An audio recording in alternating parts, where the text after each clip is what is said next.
அனைவருக்கும் வணக்கம்.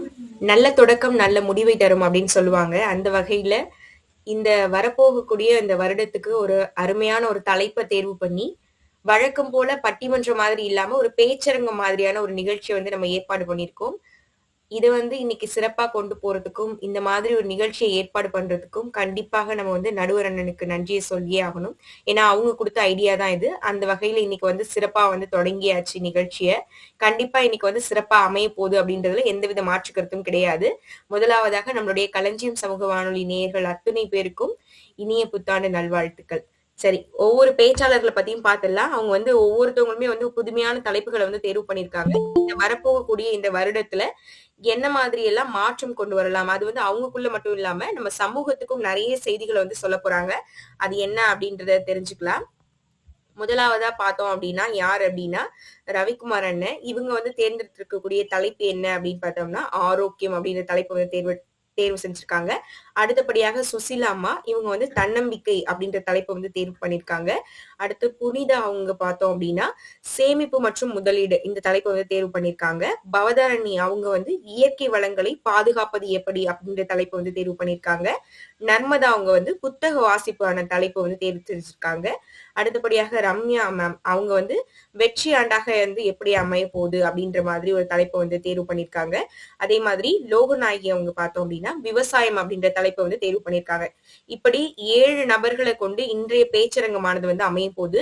நீங்க தலைப்புகள் எல்லாம் கேட்கும் பொழுதே ரொம்பவே புதுமையாக இருந்திருக்கும் அப்படின்னு நினைக்கிறேன். கண்டிப்பாக இன்றைய நிகழ்ச்சி நிறைய பேருக்கு புதுமையாக தான் அமைய போகுது. இந்த 7 பேரையும் வந்து வழி நடத்தி கொண்டு செல்றதுக்காக நம்மளுடைய நடுவர் என்ன அவங்கள பத்தி நிறைய விஷயங்கள் சொல்லலாம். நெறைய இடங்கள்ல வந்து இந்த மாதிரி தொகுப்பாளராகவும், அதே போல அவங்க வந்து நடுவராகவும், நெறைய புத்தகங்கள் எழுதியும், நெறைய வந்து பல்திறன வந்து தன்னகத்தே வைத்திருக்கக்கூடிய ஒரு நபர் அப்படின்னே சொல்லலாம். தொடர்ந்து தமிழுக்காகவும் நெறைய விஷயங்கள் பண்ணிட்டு இருக்காங்க.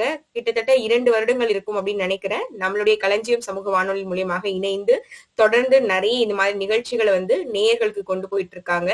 அந்த வகையில இன்றைய நிகழ்ச்சியும் வந்து சிறப்பாக கொண்டு போக போறாங்க அப்படின்றத வந்து இங்க தெரியப்படுத்திக்கிட்டு ரொம்ப ரத்தின சுருக்கமா சொல்லுங்க. நேரம் நமக்கு 1000 அப்படின்னு அண்ணன் சொன்னாங்க. அந்த வகையில இதோட என்னோட பேச்சு முடிச்சுக்கிட்டு நம்மளுடைய களமானது நடுவர் வசம் ஒப்படைக்கப்படுகிறது.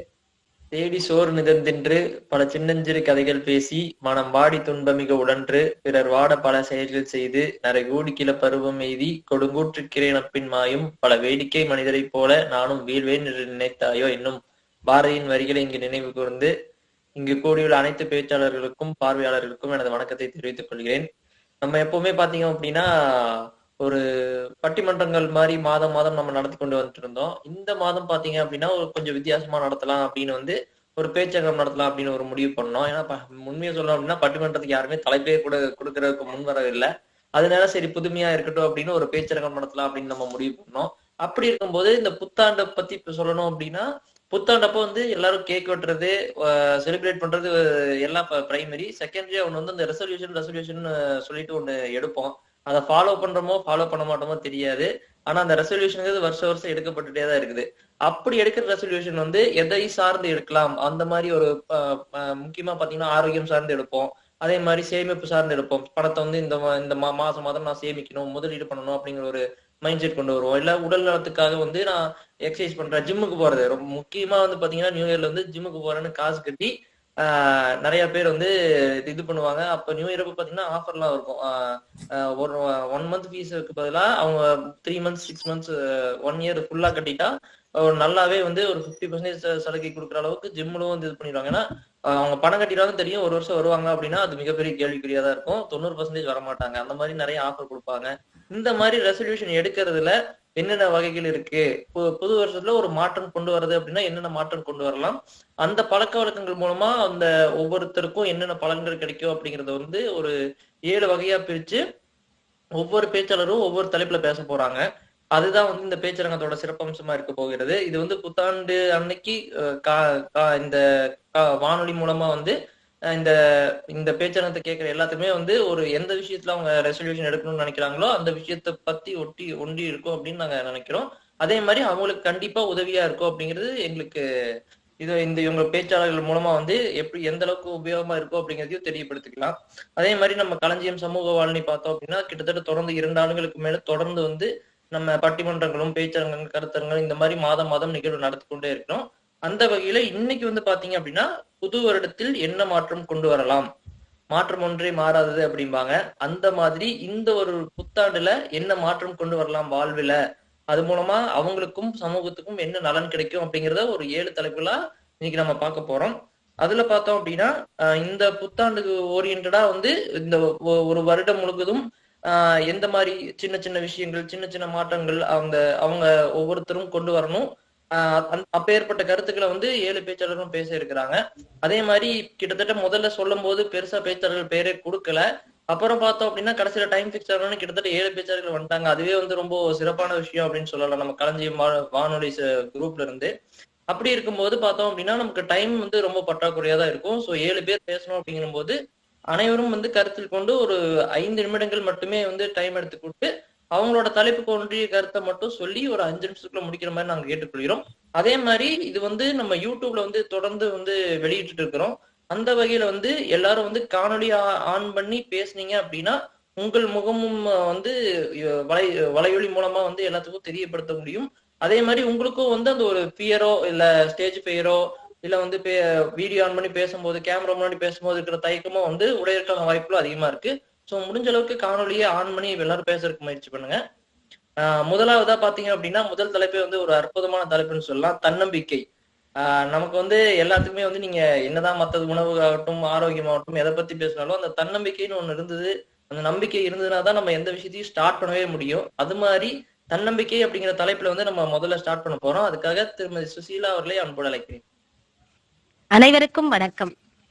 இன்னைக்கு வந்து தன்னம்பிக்கை இந்த வார்த்தைக்கு வந்து இதுதான் என்னுடைய தாரக மந்திரம். நான் இதை மட்டும் தான் நம்புவேன், என்ன மட்டும் தான் நம்புவேன். அதனால ஓரளவு நல்ல சக்சஸ் பார்த்திருக்கேன். எந்த காரணத்தை கொண்டு யாரையும் டிபெண்ட் பண்ணி வாழக்கூடாது. இந்த மாசம் 23/12 எனக்கு வந்து பேர குழந்தை பிறந்திருக்கு. பாருங்க, தப்பா ரெஜிஸ்டர் பண்ற, பேத்தி பிறந்திருக்கு. பேர குழந்தைன்னு சொல்லி சொல்லி வார்த்தை வந்து அப்படியே வந்துருச்சு. பேத்தி பிறந்திருக்கு. அந்த குழந்தை பிறந்ததுக்கு அப்புறம் நான் சொன்ன வார்த்தை என்னன்னா, அந்த காது கிட்ட போய் பேசணும்னு ஆசையா இருக்கும் இல்லைங்களா, அந்த மாதிரி பேசின வார்த்தை வந்து நீ வந்து செல்ஃப் கான்பிடென்டா வளரணும், தன்னம்பிக்கையா இருக்கணும், எல்லாமே நீ யோசிச்சு ஆராய்ஞ்சு அதுல இருக்கிற நல்லது கெட்டது ஆராய்ஞ்சு நீயே செல்ஃப் டிசிஷன் எடுக்கணும் அப்படின்ற வார்த்தையை சொன்ன. என்னவோ தெரியல, அப்ப வந்து நம்ம பவித்ரா கேட்டாங்க இந்த மாதிரி, என்னம்மா எதுவும் நீங்க எதுவுமே சொல்லலையே, என்னம்மா குழந்தை பிறந்திருக்கு, பேத்தி பிறந்திருக்கா, பிஸியா இருக்கேன்டா அப்படின்னு. அப்ப யோசிக்கும் போது டக்குன்னு எனக்கு கிளிக் ஆச்சு, நம்ம குழந்தைகிட்டே அதுதானே சொன்னோம். அதுதான் இது நியூ இயர்க்கானது அப்படிலாம் இல்லைங்க. நீங்க நியூ இயர்க்காக அந்த விஷயத்த கையில எடுத்துட்டீங்கன்னா அதுக்கப்புறம் எல்லா நாளும் சந்தோஷமான ஆரோக்கியமான நிம்மதியான நாளா அமையும். அதுவும் நீங்க என்ன டார்கெட் அச்சீவ், என்ன எதிர்பார்த்து எந்த ஒரு விஷயத்த சாதிக்கணும்னு நினைக்கிறீங்களோ அதை 100% சாதிக்கலாம் தன்னம்பிக்கை இருந்தால்.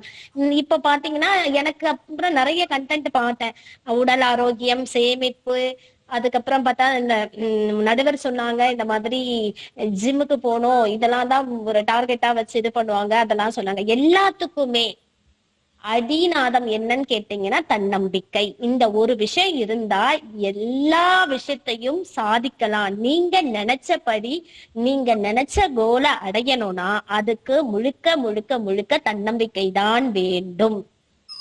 அந்த ஒரு விஷயம் இருந்ததுன்னா நம்ம அது எந்த பெரிய சிகரமா இருந்தாலும் அதை அழகா எளிய முறையில அடையலாம். இதுக்கு உதாரணமா, அதாவது சின்ன உதாரணமா இருப்பேன். நான் வந்து அந்த ஒரு விஷயத்த வச்சுக்கிட்டு ஷார்ட் பீரியட்ல பெரிய விஷயத்த சாதிச்சிருக்கேன். அப்படி இருக்கும்போது அத ஒரு சிலர் சொல்லுவாங்க, ரொம்ப அதுக்கு சில பேர்லாம் கூட வைப்பாங்க, கொஞ்சம் திமிர் பிடிச்ச மாதிரி இருக்கா, அவ என்ன நினைக்கிறாளோ அததான் செய்யணும்னு நினைக்கிறா அப்படின்றது ஈவன் எங்க சொந்தக்காரங்க மத்தியிலே இருக்கும். ஆனா பட் வந்து அதை ரசிப்பாங்க, அது வேற விஷயம். ஆனா சொல்லும்போது இவ என்ன நினைக்கிறாளோ அததான் சாதிப்பா, இவகிட்ட பேச முடியாது அப்படின்லாம் சொல்லுவாங்க. ஆனா என்னுடைய கோல் எனக்கு தெரியும்ல, நான் இப்படிதான் போகணும், அதுக்கு நானே என்ன செதுக்கிட்டேன். அந்த மாதிரி செதுக்கிறதுக்கு பெரிய விஷயம் என்னன்னா என்ன அதனுடைய அடிநாதன்னு கேட்டீங்கன்னா தன்னம்பிக்கை மட்டும்தான். அதனால இந்த 2026ல இது வரைக்கும் இந்த விஷயத்த யோசிக்காதவங்க கூட, அதாவது மத்தவங்களை டிபெண்ட் பண்ணி வாழறது, மத்தவங்க சொல்றத மட்டும் கேட்டு செய்யறது அந்த மாதிரி இல்லாம தன்னம்பிக்கையா செயல்பட்டா எல்லா காரியத்தையும் சாதிக்கலாம். அதற்கு சின்ன உதாரணமா நான் இங்க இருக்கேன் அப்படின்னு சொல்லி என்னுடைய உரையை முடிச்சுக்கிறேங்க. நன்றி, வணக்கம்.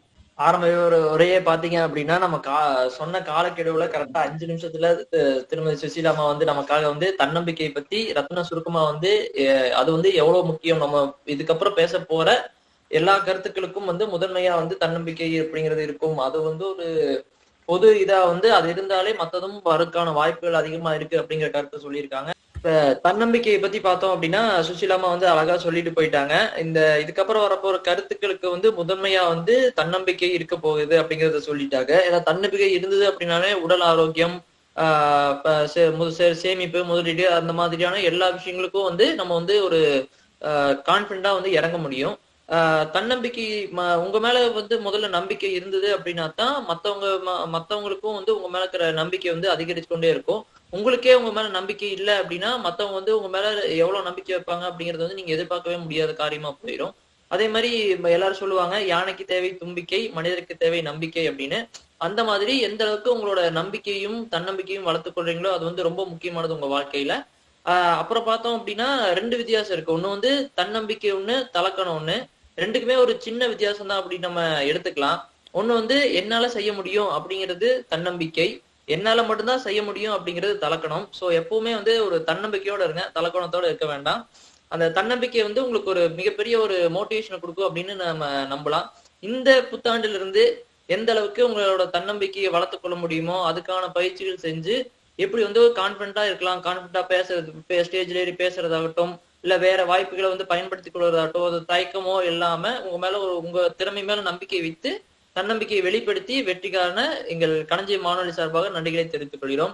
அடுத்தது வந்து முதலீட்டுலயே வந்து ரொம்ப முக்கியமான முதலீடு அப்படின்னு பார்த்தோம் அப்படின்னா ஆரோக்கியத்துல வந்து நம்ம முதலீடு பண்றதா, நம்ம உடம்பு மேல நம்ம முதலீடு பண்றதா அப்படின்னு நம்ம சொல்லுவாங்க. அப்படி இருக்கும்போது நம்ம வாழ்க்கையில இப்ப இருக்கிற காலகட்டத்துல நிறைய மாற்றங்கள் கொண்டு வந்துருக்கோம். உணவு பழக்கங்கள் ஆகட்டும், வேலைகள் ஆகட்டும், அது மூலமா நிறைய ஆரோக்கியமற்ற செயல்கள் வந்து செஞ்சு கொண்டு போயிட்டு இருக்கோம் அப்படின்னு சொல்லலாம். அப்படி இப்ப இருக்கிற ஒரு ஃபாஸ்ட் வாழ்க்கையில எந்தெந்த விஷயங்கள் வந்து ஒரு சின்ன சின்ன ஆரோக்கிய மாற்றம் கொடுக்கும், ஆரோக்கியமான வாழ்வை தேடி எப்படி போகலாம், சின்ன சின்ன பழக்கங்கள் மூலமா அப்படின்னு ஆரோக்கியம் பற்றி பேசுவதற்காக, ஆரோக்கியத்தின் முக்கியத்துவத்தை பற்றி பேசுவதற்காகவும் திரு ரவிக்குமார் அவர்களை அன்போடு அழைக்கிறேன். ஓகே, எல்லோருக்கும் புத்தாண்டு நல்வாழ்த்துக்கள். மொத்தத்துல ஆரோக்கியமான மனிதர்களாக இருந்தால் மட்டும்தான் இந்த உலகம் சௌரியமாக இருக்க முடியும். ஒரு ஆரோக்கியம் தான் ஒரு மனிதனுக்கு முழுமையான பலன். ஆனால் இன்னைக்கு இருக்கிற ஆரோக்கியம் கேள்விக்குறியாக இருக்கிறது. ஒரு ஆரோக்கியம் என்பது இன்றைக்கு பெரிய மனிதர்களிடம் சரி, சிறிய மனிதர்களிடம் சரி, ஒரு ஆரோக்கியம் என்பது மிகப்பெரிய ஒரு விஷயமாக தெரியப்படவில்லை. ஏன்னா ஒரு மனிதர்கள் வந்து இன்னைக்கு வாகனங்கள்ல போயிட்டு இருக்காங்க, பெரும்பாலும் வாகனங்கள் யூஸ் பண்றாங்க. அப்ப முன்னொரு காலங்கள்ல வந்து ஆரோக்கியம் என்பதற்காக தனிப்பட்ட முறையில எதுவும் கொடுக்கப்படவில்லை. பாரம்பரியத்தோடைய அவங்க பழக்க வழக்கங்களுடைய அந்த இயல்பான வாழ்க்கையோடைய அந்த உணவு முறையும் இருந்துச்சு, அந்த வாழ்க்கை முறையும் இருந்துச்சு. அவங்களுக்கு பெரும்பாலும் ஆரோக்கியம் என்பதற்காக தனிப்பட்ட முறையில எதுவுமே செயல்படுத்த வேண்டியதில்லை. உடற்பயிற்சி கால்நடை இருந்திருக்கும், கால்நடையா நடந்து போவாங்க. மற்றபடி பாரம்பரியமான உணவு முறைகளை எடுத்துப்பாங்க. பச்சை காய்கறிகளை அதிகமா உண்பாங்க, வெந்த காய்கறிகளை தான் அதிகமா உண்பாங்க, வறுத்த காய்கறிகளை உண்ண மாட்டாங்க. ஆனா இன்னைக்கு மனிதர்களுடைய நாக்கின் ருசி என்ன பண்ணிட்டு இருக்குன்னா, இந்த நுண்ணுறுப்புகள், நாக்கின் நுண்ணுறுப்புகள் உள்ள இருக்கக்கூடிய உணர்வு நரம்புகள் இருக்கு பாருங்க, அந்த உணர்வு நரம்புகளிடையே என்ன பண்றோம்னா ருசி அதிகமாகுது. இப்ப நீங்க ரோட்ல பார்க்கலையே இல்ல வெளியில எங்கேயாவது பிள்ளைங்களை அழிச்சிட்டு போகலையும் சரி, நம்மளுக்கு என்னன்னா அந்த வருத்த உணவுகள் மேலதான் பிரியம் அதிகமாக இருக்கிறது. அதுக்கு என்ன பண்ணணும்னா மனிதனிடையே ஒரு விழிப்பு நிலை இருந்தால் ஒழிய இந்த ஆரோக்கியத்திற்கான கேடு விளைவிக்காமல் இருக்க முடியும். அப்ப நம்மளுக்கு நம்ம ஒரு உணவு சாப்பிட்றோம்னா உன்னுடைய ஆரோக்கியம் முன்கையில் தான் இருக்கிறது. இந்த உணவு நம்ம உடம்புக்கு இது ஏற்ற உணவா, நம்மளுக்கு இது செரிக்கக்கூடிய உணவா, நமக்கிடையே இந்த உணவு சாப்பிடுறதுனால நம்மளுக்கு ஏதாவது பலன் இருக்கான்னு மனிதன் உணர்வதில்லை. நாக்கோட ருசிக்கு எது ஏற்ற மாதிரி உணவை மட்டும்தான் சாப்பிடுற மாதிரி இன்னைக்கு மனிதர்களிடையே பரவி வந்துருச்சு. அப்ப இன்னைக்கு இளைஞர்களுக்கு இன்னைக்கு மாற்றத்துக்கு என்ன நான் சொல்ல விரும்புறேன்னா, ஆரோக்கியத்திற்கு முதல்ல நீங்க என்ன பண்ணுங்க, இந்த வருஷத்துல இருந்து கணக்கு பண்ணிக்கங்க. நாட்டு காய்கறிகள் பெரும்பாலும் நம்மளுடைய பாரம்பரிய உணவு வகையில நாட்டு காய்கறி இந்த மண்ணுல, இந்த மாவட்டம் இல்ல எந்த மாவட்டத்திலயும் மண்ணுல நாட்டு காய்கறிகள் பெரும்பாலும் நம்ம தோட்டத்துல விளைவிக்கிற மாதிரி நீங்க செஞ்சுக்கோங்க. இளைஞர்களுக்கும் நான் சொல்றது, பெரியவர்களுக்கும் அதுதான் சொல்றது. நாட்டு காய்கறிகள் பெரும்பாலும் நீங்கள் பயன்படுத்துறதுக்கு உங்க விளைநிலங்கள்ல பயன்படுத்துற மாதிரி பயன்படுத்துறதுக்கு ஒரு விவசாயியாக நீங்க உருவாக்கிக்கங்க. நீங்க எந்த துறையிலனாலும் வேலை பாருங்க, உங்களுடைய வீட்டு தோட்டத்துல இந்த நாட்டு காய்கறிகள் பயன்படுத்துறது முதல் தரம் இந்த மாற்றத்தை உருவாக்குறதுக்கு. இரண்டாவது, கால்நடை. உங்களுடைய பயிற்சி காலையில எழும்புறத உங்களுடைய நேரம் எல்லோருக்கும் 24 மணி நேரம் தான் இந்த உலகம். அப்ப உங்களுடைய உடற்பயிற்சிக்கு உங்களுடைய ஆரோக்கியத்திற்காக கால்நடையாக பெரும்பாலும் வாக்கிங் போறதுன்னு சொல்றீங்கல்ல, அத ஒரு ஏன்னா இப்ப எல்லோருமே வாகனம் பயன்படுத்துறதுனால ஒரு வீட்டுக்கு 4 பேர் இருந்தாங்கன்னா 8 வாகனம் இருக்கு. அந்த அளவுக்கு இப்ப போயிட்டோம். சின்ன ஒரு கடைக்கு போனாலும் வாகனங்களை பயன்படுத்துறோம். அந்த வாகனங்கள் இல்லாம உடற்பயிற்சி போகணும். ரெண்டாவது, ஆரோக்கியத்திற்கு மனம் மிக மிக முக்கியம். மனமகிழ்ச்சி இருந்தால் மட்டும்தான் உடல் ஆரோக்கியமாக இருக்கும். உடல் ஆரோக்கியமாக இருந்தால் ஒழிய நீங்க வேற எந்த துறையிலையும் பிரதிபலிக்க முடியாது. நீங்க கொடுக்கப்பட்டிருக்கிற தலைப்புகள்ல மிகவும் முதன்மையானது உங்களுடைய ஆரோக்கியம் இருந்தால் ஒழிய. அடுத்தது, ஸ்மார்ட் போன் யூஸ் பண்றவங்க பெரும்பாலும் கண்ணுக்கான பயிற்சி செய்யுங்க. யோகம், தவம், தியானம் பண்ணுங்க. நிச்சயமாக இந்த வாழ்வில் ஒரு மலர்ச்சி உண்டாக்கக்கூடிய விஷயம் இந்த தவம் தியானத்துல இருக்கு, நிச்சயமாக இருக்கு, யோகாவில இருக்கு. அதை பெரும்பாலும் பயன்படுத்துங்க. இனி ஒரு 12 மாதங்களும் உங்களுக்கு வசந்த காலமாக மாற வேணும்னா உங்களோட உணவு முறையும் சமூக வாழ்க்கை முறையும் உங்களுடைய விழிப்பு நிலை, எதை சாப்பிட்றோம்ங்கிறது விழிப்பு நிலை வேணும். ஒரு சாதாரண 5 அறிவு ஜீவன்களுக்கு விழிப்பு நிலை இருக்கு.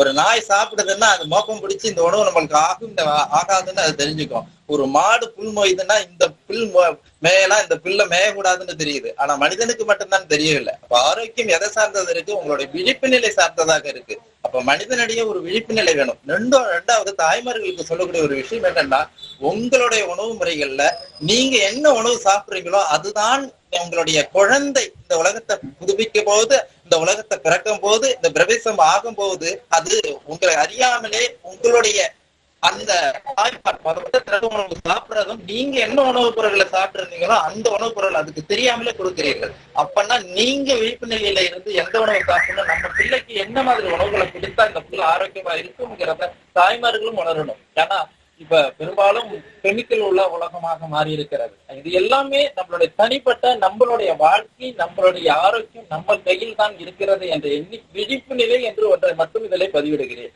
அதனால ஒவ்வொரு சக மனிதரும் தனி மனிதனுடைய விழிப்பு நிலையில் மட்டும்தான் உங்களுடைய உடல் ஆரோக்கியம் அமையும். அதனால இந்த அற்புதமான இனி வரும் 12 மாதங்களும் உங்களுக்கு வசந்த காலமாக இருக்கணும் என்றால் இந்த ஆரோக்கியத்தை நீங்க கடைபிடிங்க. நிச்சயமா வாழ்வில் மேம்படலாம். இந்த அற்புதமான வாய்ப்பு எனக்கு கொடுத்தமைக்கு இந்த கலைஞர் சமூக வானொலிக்கும் மற்றும் இங்க சக ஊழியர்களுக்கும் என் அன்பார்ந்த கனிவான இந்த இனிய வணக்கத்தை தெரிவித்துக் கொள்கிறேன். நன்றி, வணக்கம். சிறப்பா பார்த்தோம் அப்படின்னா ஒரு சரவழி மாதிரி ஆரோக்கியத்துக்கு தேவையான முக்கியமான ஒரு பேசிக்கான பழக்கங்களை அண்ணா நமக்கு சொல்லிட்டு போயிட்டாரு. சின்ன சின்ன விஷயங்கள் நீங்க பயிற்சி செய்தாலே போதும், நீங்க ஆரோக்கியமான வாழ்வு வாழலாம். உதாரணத்துக்கு முடிஞ்ச அளவுக்கு நாட்டு காய்கறிகள் எந்த அளவுக்கு சேர்க்க முடியுமோ நாட்டு காய்கறிகள் சேர்த்தீங்க அப்படின்னா அதுல எல்லா தேவையான சத்துக்களும், விட்டமின்ஸ் ஆகட்டும், ஃபைபர் ஆகட்டும், புரோட்டீன்ஸ் ஆகட்டும், நாட்டு காய்கறிலேயே உங்களுக்கு தேவையான சத்துக்கள் கிடைக்கிறதுக்கான வாய்ப்புகள் அதிகமா இருக்கு. அதே மாதிரி சின்ன சின்ன விஷயத்துக்கு கூட வாகனங்களை பயன்படுத்தாமல் பக்கத்துல இருக்கிற கடைக்கு போகிறதாகட்டும், பக்கத்துல இருக்கிற ஏதாச்சும் பார்க்குக்கு போறது, அந்த மாதிரி இருக்கும்போது பார்த்தோம் அப்படின்னா ஒரு நடைப்பயிற்சி மூலமா செய்யறீங்க அப்படின்னா உங்களுக்கு ஒரு உடல் அசைவு கிடைக்கும், பிசிக்கல் ஆக்டிவிட்டி கிடைக்கும். அதனால உங்களோட ஆரோக்கியம் ரொம்ப நல்லா இருக்கும். ஹார்ட்டுக்கும் ரொம்ப நல்லது அப்படிம்பாங்க நடைப்பயிற்சி செய்யறது. அதே மாதிரி அண்ணா சொன்னது பாத்தீங்க அப்படின்னா அந்த காலத்துல இயற்கையாகவே அந்த ஒரு ஆரோக்கியமான சூழல்ல வாழ்ந்தாங்க. ஏன்னா அப்ப வண்டி வாகனங்கள் கிடையாது. எங்க தூரமா போகணும்னு பாத்தீங்கன்னா ரொம்ப தூரம் நடந்து கால்நடையா தான் போவாங்க. அப்படி இருக்கும்போது பாத்தீங்கன்னா அவங்களுக்கு ரத்த ஓட்டம் ஆகட்டும், அவங்களுக்கு அப்ப சுகரு, பிரஷரு, இப்ப பாத்தீங்கன்னா முக்காவாசி பேத்துக்கு ஒரு 30 வயசு 25 வயசு அந்த வயசுலயே தாண்டிட்டாங்க அப்படின்னா low pressure, high pressure, sugar அப்படின்னு எக்கச்சக்கமான நோய்கள் வந்துருது. ஆனா அப்ப இருக்கிற சூழ்நிலையில அவங்க நடந்தே போயிட்டு இருந்திருப்பாங்க. நிறைய ஆரோக்கியமான உணவுகள் எடுத்திருப்பாங்க. இப்ப இருக்கிற மாதிரி இப்ப உணவு வகைகளும் மாறி இருக்காது. அப்ப காய்கறிகள், பழங்கள் தான் அதிகமா கிடைத்திருக்கும். அப்படி இருக்கும்போது அதை சாப்பிடும்போது ஆரோக்கியமா இருந்தாங்க. சோ அந்த பழக்கங்களை நம்ம சின்ன சின்னதா நம்ம வாழ்க்கையில பயன்படுத்தும் போது நமக்கு ஆரோக்கியம் பேணும். அதே மாதிரி ஆரோக்கியம் அப்படிங்கிறது நமக்கு ரொம்ப ரொம்ப முக்கியம். நீங்க எவ்வளவுதான் பணம் சம்பாதிச்சாலும் கடைசியில பார்த்தோம் அப்படின்னா நோயற்ற வாழ்வே குறைவற்ற செல்வம். எத்தனைதான் நீங்க கோடிக்கணக்குல சொத்து வச்சிருந்தாலும் நமக்கு ஒரு கை போனாலோ கால் போனாலோ இல்ல ஒரு நோய் வந்துட்டாலோ பாத்தீங்கன்னா அந்த சிகிச்சைக்காக அந்த பணம் பயன்படுமே தவிர அந்த உறுப்பு உடல் ஆரோக்கியமா செய்யற வேலையை எந்த பணத்தாலும் செய்ய முடியாது. அதுதான் நிதர்சனமான உண்மை. அதே மாதிரி அண்ணன் இன்னொன்னு சொன்னது பாத்தீங்க அப்படின்னா மனமகிழ்ச்சி அகத்தின் அழகு முகத்தில் தெரியும் அப்படிம்பாங்க. அந்த மாதிரி எந்த அளவுக்கு உங்களோட மனம் வந்து மகிழ்ச்சியா இருக்கோ அந்த அந்த ஆரோக்கியம் தான் வந்து உங்க உடல்லையும் மேம்படும், வெளிப்படும். அப்படி இருக்கும்போது உங்களோட மனசையும் வந்து எந்த அளவுக்கு நிம்மதியா வச்சுக்கிறீங்களோ, அண்ணா சொன்ன மாதிரி யோகா, தியானம் இந்த மாதிரி செஞ்சு மனதை வந்து ஒழுக்கப்படுத்துறது, ஒருமைப்படுத்துறது இந்த மாதிரி பண்ணும்போது வந்து பார்த்தோம் அப்படின்னா உங்களுக்கு ஆட்டோமேட்டிக்கா உங்க உடலை வந்து நீங்க நேசிக்க ஆரம்பிப்பீங்க. அப்படி இருக்கும்போது அந்த ஆரோக்கியம் அப்படிங்கிற படிக்கட்டுல வந்து நீங்க உயர்ந்து கொண்டே போவீங்க அப்படின்னு நம்ம சொல்லலாம். அதே மாதிரி தாயை போல நூலை போல சேலை, தாயை போல பிள்ளை அப்படிம்பாங்க. அம்மாக்கள் வந்து எதை வந்து குழந்தைகளுக்கு கொடுக்குறாங்க, அவங்க என்ன சாப்பிட்றாங்களோ அதைய பொறுத்துதான் வந்து குழந்தைகளும் வளரும். ஸோ பேரண்ட்ஸ் பெற்றோர்கள் வந்து எந்த மாதிரி உணவுகள், சத்தான உணவுகள் வந்து சின்ன வயசுல இருந்தே வந்து நீங்க சாப்பிட்டீங்க, நீங்க கேரட் எல்லாம் சாப்பிடுறீங்க, இப்ப காய்கறிகள் சாப்பிடுறீங்க, கீரைகள் சாப்பிடுறீங்கன்னா அதை பார்த்து வளரும் குழந்தையும் பார்த்தீங்க அப்படின்னா அதைத்தான் வந்து விரும்பி சாப்பிட ஆரம்பிக்கும். அதைத்தான் வந்து நீங்க பழக்கியிருப்பீங்க சின்ன வயசுல இருந்து. ஸோ அப்படி இருக்கும்போது அது வந்து ஆரோக்கியமான சூழலில் வாழ்றதுக்கான வாய்ப்பு வந்து இன்னும் பிரகாசமா இருக்கும். ஸோ முடிஞ்ச அளவுக்கு நம்மளும் வந்து மாற்றுவோம், நம்ம குழந்தைகளுக்கும் அடுத்த தலைமுறையினருக்கும் ஆரோக்கியமான வாழ்வை பற்றி எடுத்து சொல்வோம் அப்படின்னு சொல்லிக்கிறோம். அடுத்தது பார்த்தோம் அப்படின்னா இப்ப ஆரோக்கியம் முடிஞ்சது, தன்னம்பிக்கை முடிந்தது. மூன்றாவது தலைப்பு பார்த்தோம் அப்படின்னா சேமிப்பு மற்றும் முதலீடு. இது வந்து ஒரு சிலருக்கு வந்து கையாளவே தெரியாம போலாம், ஒரு சிலர் வந்து ரொம்பவும் கையாளுறதுக்கான வாய்ப்பு இருக்கு. அப்படி இருக்கும்போது பார்த்தோம் அப்படின்னா முதல்ல வந்து சேமிப்பு பழக்கத்தை வந்து எப்படி கொண்டு வரலாம், அது அப்படி சேமிப்பு பழக்கம் கொண்டு வரும்போது வாழ்வுல என்னென்ன நன்மைகள் நடக்கும் அப்படிங்கறதை வந்து தெளிவாக விளக்குவதற்கு திருமதி புனிதா அவர்களை அன்போடு அழைக்கிறேன். அனைவருக்கும் நடுவர் ஐயா அவர்களுக்கு முதல் வணக்கம். முதலில் புத்தாண்டை வரவேற்று அதன் பின்பு சேமிப்பு மற்றும் முதலீடை பற்றி நான் பேசுகிறேன். பழைய கவலைகள் போகட்டும், புதிய கனவுகள் மலரட்டும், தோல்விகள் பாடமாகி வெற்றிகள் சாதனையாகட்டும், நேற்று தந்த வழிகள் மறைந்து இன்று தரும் நம்பிக்கை வளர்ந்து நாளை தரும் ஒளியில் நல்வாழ்க்கை பொலிவடையட்டும். சேமிப்பு போல் நம்பிக்கையும் கூடட்டும், முதலீடு போல் மகிழ்ச்சியும் பெருகட்டும், உழைப்பின் ஒவ்வொரு நிமிடமும் உயர்வின் பலனாக மாறட்டும். அன்பு நிறைந்த உறவுகளுடன், அமைதி நிறைந்த மனதுடன், வெற்றி நலம் வளம் சூழ புத்தாண்டு 2026 இனியதாக அமையட்டும். புத்தாண்டே வருக, புது பொலிவுடன் வருக. ஓரறிவு எறும்பிற்கு சேமிப்பு தான் வாழ்க்கை, ஆறறிவு மனிதனுக்கு சேமித்தால்தான் வாழ்க்கை. சேமித்து பார், சிக்கன தன்னால் தோன்றும், உன் வாழ்வு வளம் பெறும். இப்போ சேமிப்புங்கிறது நம்ம சம்பாதிக்கும் பணத்துல இருந்து நம்ம எதிர்கால தேவைக்காக ஒரு பகுதியை ஒதுக்குவது. சேமிப்புங்கிறது பாத்தீங்கன்னா பணத்தை ஒளிச்சு வைக்கிறது அல்ல, அதை நம்ம எதிர்கால பாதுகாப்புக்காக உருவாக்கும் ஒரு அறிவு.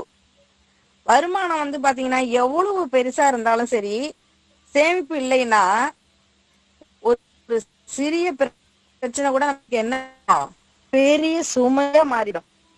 அதுல நோயே இப்ப வந்து ஏதோ ஒரு நோய் வருது, நம்ம நோய்க்கு வந்துட்டு பணம் தேவைப்படுதுன்னா நம்ம சேமித்து வச்சா மட்டும்தான் முடியும். இப்போ சொந்த பந்தங்கள்கிட்ட கேட்டு தரவே மாட்டாங்க, இருந்தாலும் கூட இல்லை என்று சொல்லும் காலமாக இருக்கின்றது இப்போ உள்ள காலகட்டங்கள். அது மாதிரி குழந்தைகளுக்கு கல்வியை கொடுக்கணும்னாலும் நம்ம சேர்த்து வச்சிருக்கோம். அது மாதிரி நம்ம முதுமை அடைய வயசு ஆகிற காலத்திலயும் சேமிப்பு நம்ம கிட்ட இருந்தால்தான் நம்மளால வாழ முடியும். பாத்தீங்கன்னா சேமிப்புங்கிறது வந்து அதாவது லட்சக்கணக்கு கிடையாது, கோடி கணக்குல நம்மளுடைய தான அறக்கட்டளை பாத்தீங்கன்னா மக்கள் கூட இணைந்து செயல்பட்டு வருகிறது. இப்போ நாங்க எங்க இப்போ குடும்பத்திலேயே பாத்தீங்கன்னா எனக்கு 2 குழந்தைங்க இருக்காங்க, பையன் 1 பெண் குழந்தை 1 இருக்காங்க. நாங்க என்ன பண்ணுவோம்னா நானும் என் கணவரும் அந்த சிறு வயதிலேயே அவங்களுக்கு சேமிப்பு பழக்கத்தை தூண்டும் வண்ணம் நாங்க 2 பேருமே வந்துட்டு 2 குழந்தைங்களுக்கு உண்டியல் வாங்கி கொடுத்துருக்கோம். அதுல எப்படின்னா அவங்க வந்து அந்த உண்டியல்ல தினமும் ₹1 ₹2 வாங்கி சேமிச்சிட்டு இருக்காங்க. இப்போ நாங்க எதுக்காக எப்படி சொல்லி இது பண்ணுவோம்னா, நாங்கெல்லாம் வந்து ஒரு வருடத்திற்கு ஒரு முறை கோயிலுக்கு செல்லும் பொழுது அது வந்துட்டு பிள்ளைங்களுக்கு வந்து உங்களுக்கு தேவைப்படும், நீங்க வந்துட்டு எப்படின்னா இதை சேமிச்சு வச்சீங்கன்னாதான் அன்னைக்கு நம்ம போகும்போது ஒரு 7,000 8,000 செலவாகிற இடத்துல நீங்க சேமிக்கிற தொகை பெரியதாக தெரியும் அப்படின்னு. அது மாதிரியே அந்த குழந்தையும் பாத்தீங்கன்னா 2 பேருமே 3,000 4,000 சொச்சோம். சும்மா சிறு சிறு சிறு சிறு சேமிப்பா சேமிக்கிறது அது ஒரு பெரிய லெவல்ல எங்கள்கிட்ட கொடுக்கும்பொழுது எங்களுக்கும் சந்தோஷமா இருக்கு. அதன் மூலம் செலவழித்து நாங்க வந்து அந்த கோவிலுக்கு எல்லாம் சென்று வரும்போது குழந்தைகளும் மகிழ்ச்சியா இருக்கிறாங்க.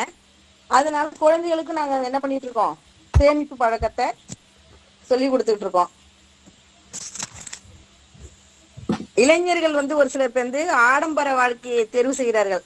ஆனால் உண்மையான புத்திசாலித்தனம் ஆடம்பரம் அல்ல, எதிர்கால பாதுகாப்பை சேமிப்பை பழக்கமாக்கி முதலீட்டை அறிவாக மாற்றணுங்கிறது இப்ப இல்ல. இப்ப என்னன்னா அன்னன்னைக்கு பணத்தை கொண்டு இன்னைக்கு 500 ரூபாய் கையில கிடைக்குதா, அதை அன்னைக்கே செலவு பண்ணக்கூடிய குடும்பங்கள் தான் ஒரு சில பேர் இருந்துகிட்டு பிறகு கஷ்டப்படுறாங்க. அது மாதிரி எல்லாம் இருக்கக்கூடாது. சேமிப்புன்றது மிகவும் முக்கியமானது.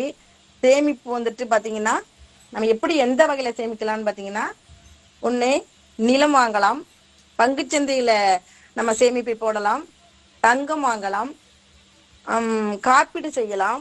பல வகையான வழிகள்ல நம்ம சேமிப்பை பெருக்கலாம். முதலீடுங்கிறது பாத்தீங்கன்னா முதலீடோட வளர்ச்சி என்னன்னு பாத்தீங்கன்னா முதல்ல சேமிப்பு தான். சேமிப்பு அடித்தளம் இல்லாமல் ஒரு மாளிகை நம்மளால மாளிகை எழுப்ப முடியாது. இன்றைய உலகில இன்று அனுபவி நாளை பார்க்கலாம் என்ற மனநிலை அதிகரித்து வருகிறது. ஆனால் புத்திசாலித்தனம் என்கிறது என்னன்னு கேட்டீங்கன்னா, இன்று சேமி நாளை நிம்மதியாக வாழ என்பதே. சிறு தொகையா இருந்தாலும் தொடர்ச்சியா சேமித்தால்தான் அது பெரிய பாதுகாப்பா மாறும். சேமிப்போட வாழ்க்கையோட கவசம் என்னன்னு கேட்டீங்கன்னா, சேமிப்போட எதிர்காலத்தின் பாதுகாப்பு என்னன்னு கேட்டீங்கன்னா முதலீடு தான். பணத்தை எவ்வளவுதான் செலவழிச்சாலும் அதை எதிர்காலத்துக்கு நம்ம பணியமர்த்துவது சேமிப்பு. பணத்துக்கு பாதுகாப்பு அளிக்கிறது முதலீடு, அந்த பணத்துக்கு வளர்ச்சி அளிக்கிறது.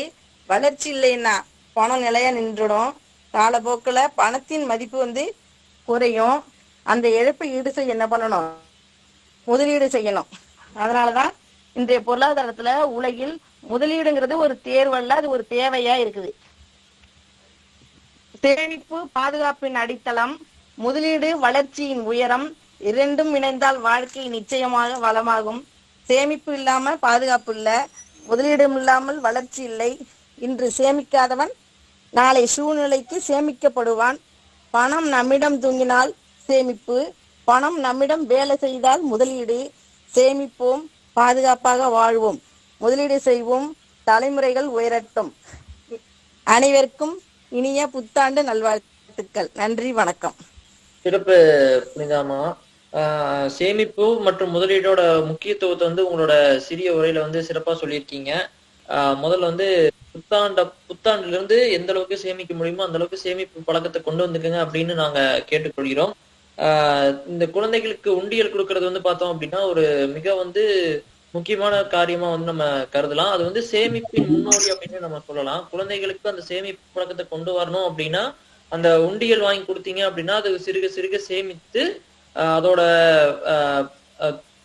சேமிப்பு பழக்கத்தை உருவாக்கி கொள்வாங்க. அதோட பலன் ஒரு வருஷமோ 2 வருஷமோ கழிச்சு கிடைக்கும் போது அதோட பலனை அவங்க அடையும் போது பாத்தீங்க அப்படின்னா இது மாதிரி நம்ம சேமிப்பாகட்டும் முதலீடாகட்டும் இதெல்லாம் போடும்போது நமக்கும் வருங்காலத்துல சேர்த்து வச்சுக்கலாம் அப்படிங்கிற அவங்க எண்ணம் அவங்க வளர வளரும் கூடவே அந்த சேமிப்பு பழக்கமும் முதலீடு பழக்கமும் அவங்களுக்கு கொண்டே இருக்கும். அப்படி இருக்கும்போது முதலீடு செய்யறதுக்கும் சேமிக்கிறதுக்குமான வழிகள் எக்கச்சக்கமா இருக்கு. முதல்ல சேமிப்பு முடிச்சிட்டோம் அப்படின்னா தான் முதலீட்டுக்கு போக முடியும். ஓரளவுக்கு குறிப்பிட்ட தொகையாவது நம்ம சேமிப்புல வச்சிருக்கணும். புனிதாமா சொன்ன மாதிரி நமக்கு ஏதாச்சும் இடையில ஒரு எமர்ஜென்சி நடக்குது அப்படின்னா நம்ம யார்கிட்டயும் போய் கடன் கேட்டு இருக்க முடியாது. கேட்டாலும் கொடுப்பாங்களா அப்படின்னா அது மிகப்பெரிய கேள்விக்குறியா இருக்கு. பேங்க்ல எல்லாம் கொடுப்பாங்க, ஆனா அவனுக்கு வட்டி வருது. அவன் கண்டிப்பா கிரெடிட் கார்டு கொடுக்குற மாதிரி பர்சனல் லோன் கொடுக்குற மாதிரி அவங்க எல்லாம் ஈஸியா கொடுத்துருவாங்க. பட் அந்த மாதிரி சூழ்நிலையில தவிர்க்க வேண்டும் அப்படின்னா நமக்கு சேமிப்பு அவசியம். முதலீடு மற்றும் சேமிப்புல பார்த்தோம் அப்படின்னா முதல்ல எமர்ஜென்சி ஃபண்ட் அப்படிம்பாங்க. கிட்டத்தட்ட வேலைக்கு போறவர்கள் முக்கியமா இதை எடுத்துக்கொள்ள வேண்டியதா சேமித்து வைக்கிறதா அவசியமா அப்படின்னு நிறைய பினான்சியல் அட்வைசர் சொல்றாங்க. அட்லீஸ்ட் ஒரு 3 மாசத்துக்காவது 6 மாசத்துக்காவது எவ்வளவு செலவுகள் நடக்குமோ அதை ஒரு பிக்ஸ்டு டெபாசிட்டோ இல்ல சேவிங்ஸ் அக்கௌண்ட்டோ ஒரு தனியா எடுத்து வச்சுட்டோம் அப்படின்னா சடனா வேலையிலிருந்து நிறுத்துறார்கள் இல்ல வேலை கம்பெனியே இல்லாம போகுது அப்படிங்கும் பொழுது அந்த ஒரு 3 மாசமோ 6 மாசத்துக்கோ ஆன செலவுகளை நீங்க இதுல இருந்து எடுத்து மேனேஜ் பண்ணிக்க முடியும். அடுத்தது பார்த்தோம் அப்படின்னா மருத்துவ காப்பீடு இப்ப இந்த காலகட்டத்தில் மிகவும் இன்றியமையாததா போயிருச்சு. ஏன்னா எப்ப யாருக்கு எந்த நோய் வரும் அப்படின்னே சொல்ல முடியாது. அப்படி இருக்கும்போது குடும்பத்துக்கு குறைந்தது ஒரு 10 லட்சம் 5 லட்சத்துக்காவது நீங்க ஒரு மெடிக்கல் இன்சூரன்ஸ் முதலே எடுத்து வச்சிட்டீங்க அப்படின்னா திடீர்னு ஒரு மெடிக்கல் செலவு வருதுனாலும் நம்ம காப்பீடு மூலமா இன்சூரன்ஸ் காப்பீடு மூலமா வந்து நம்ம அதை கிளைம் பண்ணிக்கலாம். அதே மாதிரி ஒரே ஒருத்தரோட ஃபேமிலி இன்கம் நம்பி இருக்கு, அவர் வேலைக்கு போயிட்டு இருக்காரு அப்படிங்கும் போது இல்ல செல்ஃப் எம்ப்ளாய்டாவே இருந்தாலும் பாத்தீங்க அப்படின்னா டேர்ம் இன்சூரன்ஸ் அப்படிங்கிறது எடுத்து வச்சுட்டோம் அப்படின்னா அது வந்து அவங்க ஏதாவது விபரீதங்கள் நடக்கும் போது அது வந்து கை கொடுக்கும். அது மட்டும் இல்லாம இது வந்து வெறும் தற்காப்புக்காக தான் இந்த 3 விஷயம் பண்றோம். இது 3 முடிச்சதுக்கு அப்புறம் தான் வந்து பாத்தீங்கன்னா நம்ம முதலீடு அப்படிங்கறதை ஆரம்பிக்க முடியும். முதலீடு வந்து ஒவ்வொருத்தங்களோட பினான்சியல் ஸ்டேட்டஸை பொறுத்தும் வயதை பொறுத்தும் வந்து ஒவ்வொருத்தருக்கும் மாறுபட்டதா இருக்கும். முதலீடு பண்றதுக்கான இன்ஸ்ட்ருமெண்ட்ஸ் எக்கச்சக்கமா இருக்கு. பார்த்தோம் அப்படின்னா ஷேர் மார்க்கெட்ல நீங்க டைரக்டா ஷேர்ஸ் வாங்கலாம், இல்ல மியூச்சுவல் ஃபண்ட்ஸ் மூலமா வந்து பல பங்குகளை வந்து நீங்க முதலீடு பண்ணலாம், ரியல் எஸ்டேட்ல பண்ணலாம், கோல்டுல பண்ணலாம், சில்வர்ல பண்ணலாம், ஃபாரின் மார்க்கெட்ஸ்ல நீங்க இன்வெஸ்ட் பண்ணலாம். அது போக பாண்ட் எல்லாம் இருக்கு, பிக்ஸ்டா ரிட்டர்ன்ஸ் கொடுக்கக்கூடிய பாண்டுகள் இருக்கு. அது மட்டும் இல்லாம ரொம்ப சேஃபர் சைடா இருக்கணும் அப்படின்னா பீப்புள்ஸ் பென்ஷன் இருக்கு. கம்பெனில வேலை செய்யறவங்களுக்கு பாத்தீங்கன்னா எம்ப்ளாயிஸ் பென்ஷன் ஸ்கீம் ஆட்டோமேட்டிக்கா பிடிச்சிட்டு இருப்பாங்க. எதிர்காலத்துல ரிட்டையர் ஆனதுக்கு அப்புறம் அவங்களுக்கு வருமானம் வேணும் அப்படின்னா என்பிஎஸ் இருக்கு, நேஷனல் பென்ஷன் ஸ்கீம் இருக்கு. அது மூலமா நீங்க முதலீடு பண்ணலாம். இல்ல வந்து பேங்க்லயே பண்றோம், ரொம்ப சேஃபர் சைடா இருக்கணும்னா டேர்ம் டெபாசிட்ஸ் இருக்கு, ரெக்கரிங் டெபாசிட்ஸ் இருக்கு. இந்த மாதிரியான பயன்பாடுகள் பண்ணலாம். அது மட்டும் இல்லாம மாதம் மாதம் வட்டி வரணும் அப்படின்னு விருப்பப்பட்டீங்க அப்படின்னா நல்ல ஒரு கார்பரேட் பாண்ட்ஸோ இல்ல கவர்மெண்ட் பாண்ட்ஸோ வந்து நீங்க எடுத்துக்கொண்டு அதுல வந்து நீங்க முதலீடு பண்ணலாம். இல்ல வந்து குளோபல் மார்க்கெட்ல வெளிநாட்டு பங்குகள் வாங்கணும், அதுல வந்து முதலீடு பண்ணணும்னாலும் அதுக்கான ஆப்ஷன்ஸ் வந்திருக்கு. அது மட்டும் இல்லாம ஏஇஎஃப் அப்படின்னு சொல்லிட்டு ஆல்டர்னேட்டிவ் இன்வெஸ்ட்மெண்ட் பிளான்ஸும் வந்து இருக்கு. கிட்டத்தட்ட முதலீடு பண்றதுக்காக 10-15 இன்ஸ்ட்ருமெண்ட்ஸ் பக்கம் இருக்கு. இது வந்து நிறைய பேர்த்துக்கு தெரியுமா அப்படின்னு கேட்டா தெரியாது. முதல்ல வந்து தங்கம் நிலம் சொல்லுவாங்க, எஃப்டில போடுறது சொல்லுவாங்க. பங்குச்சந்தை அப்படிங்கிறத ஒரு காமனா வந்து அது வந்து ஒரு ரிஸ்கான சைடு, அது வந்து சூதாட்டம் அப்படிங்கிற மாதிரி எல்லாம் இன்னும் நினைப்புகள் இருக்கு. இது எல்லாமே காரணம் வந்து அறியாமை அப்படின்னு சொல்லலாம். இது வந்து நீங்க ஒரு முதலீடு பண்றீங்க அப்படின்னா எத்தனை வகையான முதலீடுகள் இருக்கு, அதுல என்னென்ன ரிஸ்க் இருக்கு, அது இது எப்படி பண்ணலாம் அப்படிங்கறது எல்லாத்தையும் ஒரு ஆராய்ச்சி பண்ணி அதுக்கப்புறம் முதலீடு பண்றீங்க. உங்க வயசுக்கு தகுந்த மாதிரி உங்க பினான்சியல் ஸ்டேட்டஸ்க்கு தகுந்த மாதிரி பண்றீங்க அப்படின்னா முதலீடு அப்படிங்கிறது ஒரு 10 வருஷம் 15 வருஷம் 20 வருஷம் அப்படிங்கிற காலப்போக்குல நீங்க எதுல இன்வெஸ்ட் பண்ணிருந்தீங்க அப்படின்னாலும் அது மிகப்பெரிய ஒரு ரிட்டர்ன்ஸ் கொடுக்கறதுக்கான வாய்ப்பு அதிகம் இருக்கு. ஸோ இந்த புத்தாண்டுல இருந்து எந்த அளவுக்கு முதலீடு பண்ண முடியுமோ முதலீடு ஆரம்பிங்க. இல்ல முதலீடு பற்றி தெரியாதவர்கள் நீங்க மியூச்சுவல் ஃபண்ட்ஸ்ல எஸ்ஐபி அந்த கான்செப்ட் வந்து நிறைய விளம்பரங்கள் கூட பண்ணியிருப்பாங்க. இது வந்து விளம்பர நோக்கத்துக்காக சொல்றது இல்ல, ஒரு சிஸ்டமேட்டிக் இன்வெஸ்ட்மெண்ட் பிளான் அப்படிங்கிறது தான் வந்து அந்த எஸ்ஐபி அப்படிங்கிறது. அது மூலமா உங்களால முடிந்ததை வந்து ஒரு 1000மோ 2000மோ குறைந்த அமௌண்டா கூட இருக்கலாம். அது மூலமா எஸ்ஐபி போட ஸ்டார்ட் பண்ணீங்க அப்படின்னா நீங்க முதலீடு பண்ணும்போது ஆட்டோமேட்டிக்கா தெரிஞ்சு கொள்வீங்க என்ன எதுல முதலீடு பண்ணிட்டு இருக்கோம் அப்படின்னு, அது எப்படி ஒர்க் ஆகுது, அந்த சிஸ்டம் எப்படி ஒர்க் ஆகுது, 3 வருஷத்துக்கு 5 வருஷத்துக்கு எப்படி வந்து அந்த நீங்க இன்வெஸ்ட் பண்ற முதலீடு வந்து வளர்ந்து கொண்டு போகுது அப்படிங்கறத தெரிஞ்சுக்குவீங்க. தெரிஞ்சதுக்கு அப்புறமா வந்து நீங்க மற்றதுலயும் முதலீடு பண்ண ஆரம்பிக்கலாம். இல்ல ஷேர் மார்க்கெட் பயமா இருக்கு அப்படிங்கிறவங்க நீங்க நகைச்சி இப்ப ஜுவல்லரிஸ்ல எல்லாம் வந்து பாத்தீங்கன்னா நகை சீட்டு வந்து நிறைய நடத்துறாங்க. அது மூலமா வந்து நீங்க நகை வாழ்க்கையும் உங்களோட ஆராய்ச்சிகள் பண்ணி நல்ல ஒரு இடமா விசாரிச்சு கொண்டு நீங்க அது மூலியமா ஆரம்ப கட்டத்தில் முதலீடு பண்றதுக்கான வாய்ப்புகள் அதிகமா இருக்கு அப்படிங்கிறதையும் சொல்லிக் கொள்கிறேன்.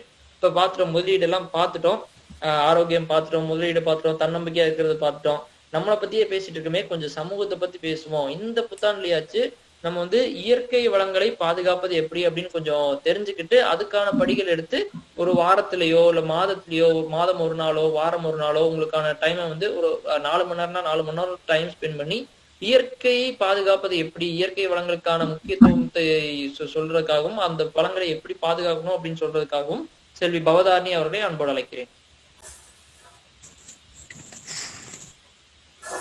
புது வருடம் வந்தாச்சு, புன்னகை கொண்டு வந்தாச்சு, பாடம் போல நல்லதை நமக்கு சொல்லி தந்தாச்சு.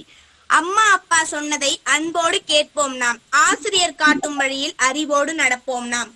காலை எழுந்து படிப்போம், காலம் வீணாக்க மாட்டோம். பூமியை காக்கும் பாடம் என்று நீர் நிலம் காற்று காடு நம் உயிரின் ஆதாரம் என்று மரம் நடுவோம், மழை சேமிப்போம், மண்ணை மதித்து வாழ்வோம் நாம். பிளாஸ்டிக்கை விட்டு இயற்கையை பிடித்து பசுமை வழியில் செல்வோம் நாம்.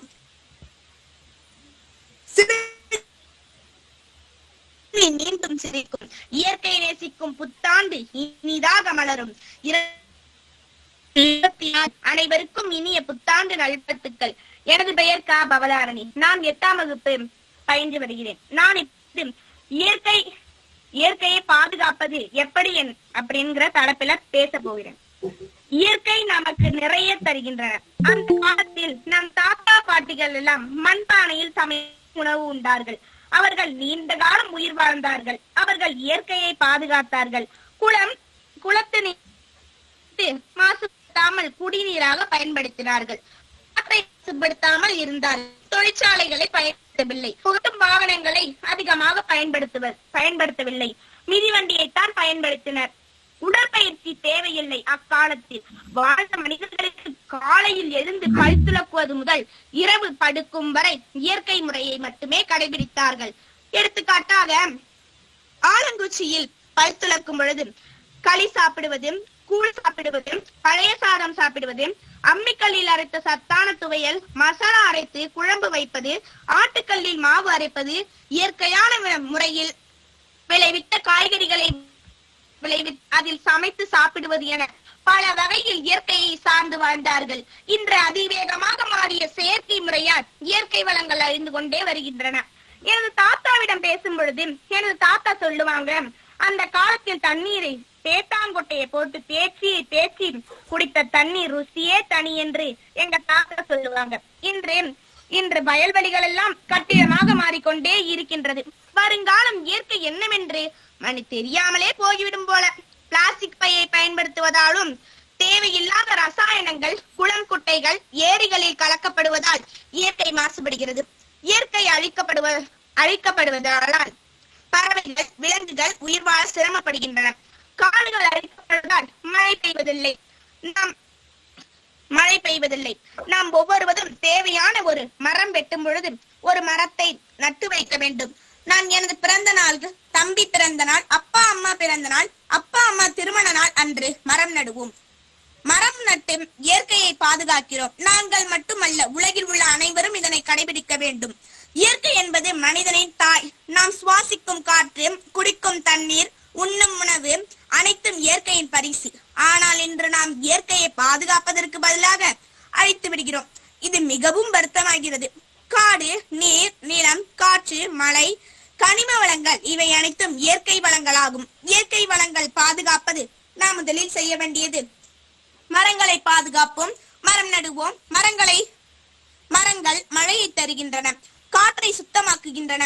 ஒரு மனிதன் வாழ்நாளில் குறைந்தபட்சம் ஒரு மரம் நட்டால் கூட பூமி புன்னகைக்கும். நீரை வீணாக்காமல் பயன்படுத்துவோம். தண்ணீர் உயிர். குழாயில் வீணாகும் ஒவ்வொரு துளியும் நம் எதிர்காலத்தை கசிவாக்குகிறது. பிளாஸ்டிக் பயன்பாட்டை குறைப்போம். பிளாஸ்டிக் இயற்கையின் எதிரி. துணிப்பை, காகித பையை பயன்படுத்துவோம். மின்சாரத்தை சேமிப்போம். தேவையில்லாத போது மின்சாதனங்களை அணைப்பது இயற்கையை காக்கும் ஒரு சிறிய செயல். குப்பையை முறையாக கையாளுவோம். ஈரக்குப்பை, உலர்குப்பை என பிரித்து போடுவோம். சுத்தமான சூழல் ஆரோக்கியமான வாழ்வை தரும். மாணவர்களிடம் நாங்கள் செய்ய வேண்டியது, மரம் நடுவோம், நீரை சேமிப்போம், சுற்றுச்சூழல் விழிப்புணர்வு ஏற்படுத்துவோம். இயற்கையை என் சொத்து என்று நினைப்போம். இயற்கையை பாதுகாப்பது அரசு மட்டும் செய்ய வேண்டிய வேலை அல்ல, நம்மில் ஒவ்வொருவரின் கடமையாகும். இன்று நாம் இயற்கையை காப்பாற்றினால் நாளை இயற்கை நம்மை காப்பாற்றும். மரம் எங்கள் நண்பனே, மழை தரும் தாய் மனமே. காற்று நமக்கு உயிரே, இயற்கை தந்த வரமே. பூ பூக்கும் தோட்டத்தில், பறவை பாடும் கூட்டத்தில் குப்பை போட மாட்டோம், சுத்தமாக காப்போம். நீர் வீணாக விடமாட்டோம், மரம் நட்டு மகிழ்வோம். இயற்கையை நேசித்தால் உலகம் சிரித்தே வாழும். புது வருடத்தில் நாம் அனைவரும் இயற்கையை பாதுகாப்போம் என்று உறுதி கூறி எனக்கு வாய்ப்பு கொடுத்த களஞ்சிய மாணவருக்கு எனது நன்றிகளை தெரிவித்துக் கொண்டு விடைபெறுகின்றேன். நன்றி, வணக்கம். செல்வி பவதாரணி பார்த்தோம் அப்படின்னா இயற்கை வளங்களை எப்படி பாதுகாப்பது அப்படிங்கறத பத்தி ஒரு அற்புதமான உரை கொடுத்திருக்காங்க அப்படின்னு சொல்லலாம். உரைங்கிறத விட ஒரு கவிதை மாதிரி அவங்க பேச்சு சொற்வளம் எல்லாம் பார்த்தோம் அப்படின்னா ஒரு கவிதை நடையில என்னென்ன பண்ணணும் அப்படிங்கறது தெள்ள தெளிவா சொல்லிட்டு போயிருக்காங்க. நம்ம முன்னோர்கள் எந்த அளவுக்கு இயற்கையோட ஒன்றி வாழ்ந்தாங்க அப்படிங்கிறதையும் அவங்க ஆரம்ப பேச்சுல சொல்லியிருந்தாங்க. சின்ன சின்ன விஷயங்களுக்கு காய்கறிகளாகட்டும், கீரைகளாகட்டும், பல் துலக்கத்துல இருந்து இயற்கை கூட ஒன்றி இணைந்திருக்காங்க அப்படிங்கறத சொல்லியிருக்காங்க. இப்போ இந்த காலகட்டத்துல நிறைய செயற்கைக்கு மாறிக்கொண்டாங்காட்டிக்கு பார்த்தோம் அப்படின்னா அந்த அளவுக்கு இயற்கை வளங்களை நம்ம பேணுவதும் இல்லை, பயன்படுத்துவதும் இல்லை அப்படின்னு தான் சொல்லணும். அப்பெல்லாம் பார்த்தோம் அப்படின்னா இப்ப பல் டாக்டர்கள் எக்கச்சக்கமா பல் டாக்டர்கள் வந்துட்டாங்க. பல் சொத்தை அப்படிங்கிற பிரச்சனைங்க சிறு குழந்தைகளுக்கே வர ஆரம்பிச்சிருச்சு. அப்படி இருக்கும்போது அந்த காலத்துல வந்து பல் துலக்கிறதுக்கே பாத்தீங்கன்னா சாம்பல் பயன்படுத்தி இருப்பாங்க. மற்றும் இயற்கை பொருட்களை வந்து பயன்படுத்தி வேப்பங்குச்சி ஆகட்டும், கருவேலங்குச்சி ஆகட்டும், அந்த மாதிரியான இயற்கையான முறையில பல்லு விளக்கி இருந்தவங்க வந்து பாத்தீங்கன்னா அந்த காலத்துல சொத்தை பல் அப்படிங்கிறது வந்து மிகப்பெரிய பிரச்சனையா இருந்திருக்காது. இப்போ வந்து அது வந்து பெருகிட்டே இருக்கு அப்படின்னே சொல்லலாம். அதே மாதிரி இயற்கையை வந்து பாதுகாக்கணும் அப்படின்னா ஒவ்வொருத்தரும் வந்து ஒரு மரம் நட்டாலே வந்து இயற்கை வளங்களை வந்து ஒரு பாதுகாக்க முடியும். இப்ப இருக்கிற காலகட்டத்துல பொல்யூஷன் அப்படிங்கிறது மிகப்பெரிய ஒரு தாக்கத்தை கொடுத்து கொண்டிருக்கு. குளோபல் வார்மிங் பார்த்தோம் அப்படின்னா உலகம் வந்து இன்னும் வந்து சூடாகி கொண்டுதான் இருக்கு. ஓசோன்ல இருக்கிற படலங்களும் வந்து இப்ப முன்னேறிக்கிறது அப்படின்னு சொல்றாங்க. பட் அது எந்த அளவுக்கு உண்மை அப்படிங்கிறது தெரியாது. இன்னும் வந்து வருங்காலங்கள்ல வந்து நம்ம பூமியை வந்து நம்ம வருங்காலத்துக்கு விட்டு செல்லணும் அப்படின்னா ஒவ்வொருத்தரும் வந்து முடிஞ்ச அளவுக்கு இயற்கை வளங்களை வந்து பாதுகாக்கணும். அதுக்காக நீங்க தோட்டங்கள் அமைக்கலாம், மரங்கள் நடலாம். இந்த புத்தாண்டுலயாச்சு தங்கை பவதாரணி அவர்கள் சொன்ன மாதிரி எல்லாரும் வந்து மரம் நடணும் அப்படின்னு சொல்லியிருக்காங்க. அந்த மாதிரி இந்த புத்தாண்டு அன்னைக்கு வந்து இது கேட்டு கொண்டிருக்கும் நேயர்கள் யாராச்சும் ஒரு மரம் நட்டீங்க அப்படின்னா அது வந்து மிகப்பெரிய ஒரு மாற்றமா இருக்கும் அப்படின்னு இந்த பேச்சாளருக்கு நடத்துனதுக்கான ஒரு பயனா இருக்கும் அப்படின்னு நம்புறோம். இந்த களஞ்சியம் வானொலி மூலமா கேட்டுக்கொண்டிருக்கிறவங்க அப்படி இந்த புத்தாண்டு மூலமா ஏதாச்சும் ஒரு மரம் நடுறீங்க அப்படின்னா அதை வந்து கண்டிப்பா வந்து எங்க களஞ்சியம் வானொலிக்கு வந்து ஒரு போட்டோ எடுத்து ஷேர் பண்ணீங்க அப்படின்னா நாங்களும் வந்து அது மூலமா ஒரு சந்தோஷம் கெடுத்துக்கிறோம். அதை இந்த ஒரு பேச்சரங்கம் பயன்படுது அப்படின்ற ஒரு நம்பிக்கையும் எங்களுக்கு கிடைக்கும். அடுத்தது வந்து பார்த்தோம் அப்படின்னா இன்னும் வந்து ரொம்ப முக்கியமான விஷயத்த வந்து அடுத்தது பேச போறோம் அப்படின்னு தான் சொல்லணும். முதலீட்டை வந்து ஆரோக்கிய முதலீடு முக்கியம், பண முதலீடும் முக்கியம் அப்படின்னு சொன்னோம். அதை விட முக்கியம் வந்து பார்த்தோம் அப்படின்னா ஆரோக்கியமும் முக்கியம். அதை விட முக்கியமானது முதலீடு அப்படிங்கிறது பாக்குறது வந்து பாத்தீங்கன்னா அறிவுல வந்து நம்ம முதலீடு செய்யறது தான். ஏன்னா உங்க மேல வந்து நீங்க எப்ப இன்வெஸ்ட் பண்ண ஆரம்பிக்கிறீங்களோ, முதலீடு பண்ண ஆரம்பிக்கிறீங்களோ அப்பதான் வந்து பாத்தீங்கன்னா மத்தவங்களை விட உங்களுக்கான பலன்கள் வந்து அதிகமா கிடைக்கும். என்னதான் ஆரோக்கியமா சாப்பிடணும் நடந்துக்கணும்னு தெரிஞ்சாலும் எது ஆரோக்கியம் எது ஆரோக்கியம் இல்லை, எது எப்பப்ப சாப்பிட வேண்டும், நல்லது எது கெட்டது எதுன்னு தெரிஞ்சுக்கணும் அப்படின்னா அதுக்கு வந்து நீங்க வந்து அதை சார்ந்த ஒரு அறிவையும் அதை சார்ந்த கருத்துக்களையும் நீங்க தெரிஞ்சிருந்தீங்க அப்படின்னா தான் ஆரோக்கியமான வாழ்வு வந்து நீங்க அடியெடுத்து வைக்க முடியும். அந்த மாதிரி உங்களோட அறிவை வளர்த்துக் கொள்வதற்காக உங்க மேல வந்து நீங்க முதலீடு செய்வதற்காக ஒரு மிகப்பெரிய ஒரு முக்கியமான பழக்கம் இருக்கு அப்படின்னா கேட்டோம் அப்படின்னா அது வந்து புத்தக வாசிப்பு தான். உங்களோட தன்னம்பிக்கையை வளர்த்துக் கொள்வதா இருக்கட்டும், உங்களோட ஆரோக்கியத்தை பேணுவதற்காகட்டும், நீங்க வந்து ஒரு சேமிக்கணும் முதலீடு செய்யணும் அப்படின்னாகட்டும், இல்ல வந்து இப்ப பேசினவங்க மாதிரி இயற்கை வளங்களை பாதுகாக்கணும் அப்படின்னாலும் வந்து பார்த்தோம் அப்படின்னா புத்தக வாசிப்பு, செய்தித்தாள் வாசிப்பு, இந்த மாதிரி வாசிப்பு பழக்கம் மூலமா தான் வந்து எந்த அளவுக்கு உங்க அறிவு வயல வளர்த்துக் கொள்கிறீங்களோ அது மூலமா வந்து எந்த அளவுக்கு உயரம் தொட முடியுமோ அந்த அளவுக்கு உயரம் பெறலாம். அதே மாதிரி அடுத்த தலைப்புல பேச இருக்காங்க, விவசாயத்தை பத்தி பேச இருக்காங்க, வெற்றி ஆண்டை பத்தி பேச இருக்காங்க. இது எல்லாத்துக்குமே வந்து பார்த்தோம் அப்படின்னா புத்தகங்கள் அதை சொல்லிட்டோம் அப்படின்னாலே அது மூலமா வந்து எல்லாமே வந்து கிடைத்திரும். விவசாயம் இது பண்றாங்க அப்படின்னா அதை பற்றி வந்து ஒரு புத்தகங்களை படிக்கும்போது விவசாயிகள் பற்றி அவங்களுக்கு இருக்கிற குறைகளாகட்டும், இல்ல எந்த மாதிரி விவசாயம் பண்ணலாம், உழவர் மலர், அந்த மாதிரி நிறைய வந்து செய்திகள் வந்துட்டு இருக்கு. இந்த தன்னம்பிக்கை ஆகட்டும், முதலீடாகட்டும், எதை சார்ந்து நீங்க எடுத்துக்கிட்டீங்கன்னாலும் அதை பற்றியும் ஒரு புத்தகம் அப்படிங்கிறது கண்டிப்பா இருக்கும். அந்த புத்தக வாசிப்பு வந்து எந்த அளவுக்கு வந்து நமக்கு வாழ்க்கையில உதவுது, அதை வந்து புத்தக வாசிப்பு பழக்கத்தை எப்படி கொண்டு வரலாம் அப்படிங்கிறதை பற்றி பேசுவதற்கு செல்வி நர்மதா அவர்களை அன்போடு அழைக்கிறேன். அன்னை தமிழுக்கு முதற்கண் வணக்கம். பண்பலை நேயர்களுக்கு அன்பான வணக்கம். கண்ணுக்கு மையழகு, கவிதைக்கு பொய்யழகு, மலருக்கு மனமழகு, மனிதருக்கு எது அழகு? எது? அதுதான் புத்தக வாசிப்பு. கைக்குள் உலகம் காலகட்டத்தில் விஞ்ஞானத்தின் கட்டுக்குள் அடங்கா வளர்ச்சிக்குள் சிக்கிக் கொள்ளும் மனிதன் சற்று கவனிக்க தவறும் உலகம் அவனை அழைக்கிறது. என்னை பார் என்று, தலைகுனிந்து என்னை பார், தலை நிமிர்ந்து உன்னை வாழ வைக்கிறேன் என்று. உடலுக்கு உடற்பயிற்சி போலவே மனதிற்கு வாசிப்பு அவசியம் என்பதை மனோ தத்துவவியலாளர் சிக்மண்ட் ஃப்ராய்ட் கூறுகிறார். ஏனெனில் வாசிப்பே ஒரு முழுமையான மனிதனை உருவாக்குகிறது. பிறர் தன்னை ஏமாற்றும் போது புத்திசாலி மனிதன் புத்தகங்களின் துணையே நாடுகிறான் என்பது ஆண்ட்ரூ லாங்கின் முன்மொழிவு. இன்று வெறும் தர்க்க ரீதியாக மட்டுமே நான் பேச போவதில்லை, சற்று அறிவியலோடு பேசலாமா? மனிதர்களுக்கு மன அழுத்தம் கூடியுள்ள இந்த காலகட்டத்தில் புத்தக வாசிப்பு அவர்களின் மனதிற்கு ஆறுதல் அளிக்கிறது என்பதை நான் கூறவில்லை, இங்கிலாந்து பல்கலைக்கழகமே கூறுகிறது. இங்கிலாந்தில் உள்ள சசெக்ஸ் பல்கலைக்கழகம் நடத்திய ஆய்வின்படி நாளொன்றுக்கு வெறும் 6 நிமிடம் படித்தால் மன அழுத்தம் 68% குறைகிறது. வெறும் 6 நிமிடத்திற்கு 68%. பாருங்களேன் இந்த விந்தையை. அது மட்டுமின்றி அல்சைமர், டிமென்ஷியா போன்ற மறதி நோய்களை தள்ளி போடும் குழப்பமான மனநிலையிலும் சரியான முடிவெடுக்கும் ஆற்றலை இந்த புத்தக வாசிப்பு கொடுக்கிறது. வேலை சுமை, படிப்பு சுமை, வாழ்க்கை, தனிமனித உறவு என எல்லாவற்றிலும் பிரச்சனைகள் இருப்பினும் படிக்க முடியுமா என கேட்கிறீர்களா? ஆம் என்பவர்களை தான் வரலாறு சொந்தம் கொண்டாடுகிறது. 17 ஆண்டுகள் குடும்பம் தாங்கோனா இன்னலை சந்தித்த போதும், பிறந்த பிள்ளைகள் ஒவ்வொன்றாய் பசிக்கு பலியான போதும் காரல் மார்க்ஸ் தனது நண்பர் ஏங்கல்ஸ் உதவியால் லண்டன் நூலகத்தில் தொடர்ந்து வாசித்தார். அப்படி தொடர் வாசிப்பால் தான் புகழ்பெற்ற மூலதனம் நூலின் 3 பாகங்களையும் தொழிலாளர் வர்க்கத்துக்கு தந்தார். மார்க்ஸ் எழுதியதை படித்த லெனின் சோவியத் நாட்டையே உருவாக்கினார். லெனினின் கடைசி காலத்தில் தன் மனைவியிடம் கூறுகிறார், கிழவனும் ஓனாயும் இடையே நடைபெறும் உயிருக்கான போராட்டத்தை படிக்க சொல் என்று கூறிவிட்டு கண்ணை மூடினார். நாடாளுமன்றத்தில் குண்டு வீசிய பின் கைது செய்யப்பட்டு சாண்டர்ஸ் கொலைக்காக மரண தண்டனை விதிக்கப்பட்ட போது பகத்சிங்கிற்கு வயது வெறும் 23. வாழ ஆசை இல்லை, ஆனால் ஒரே ஆசை இந்திய விடுதலை.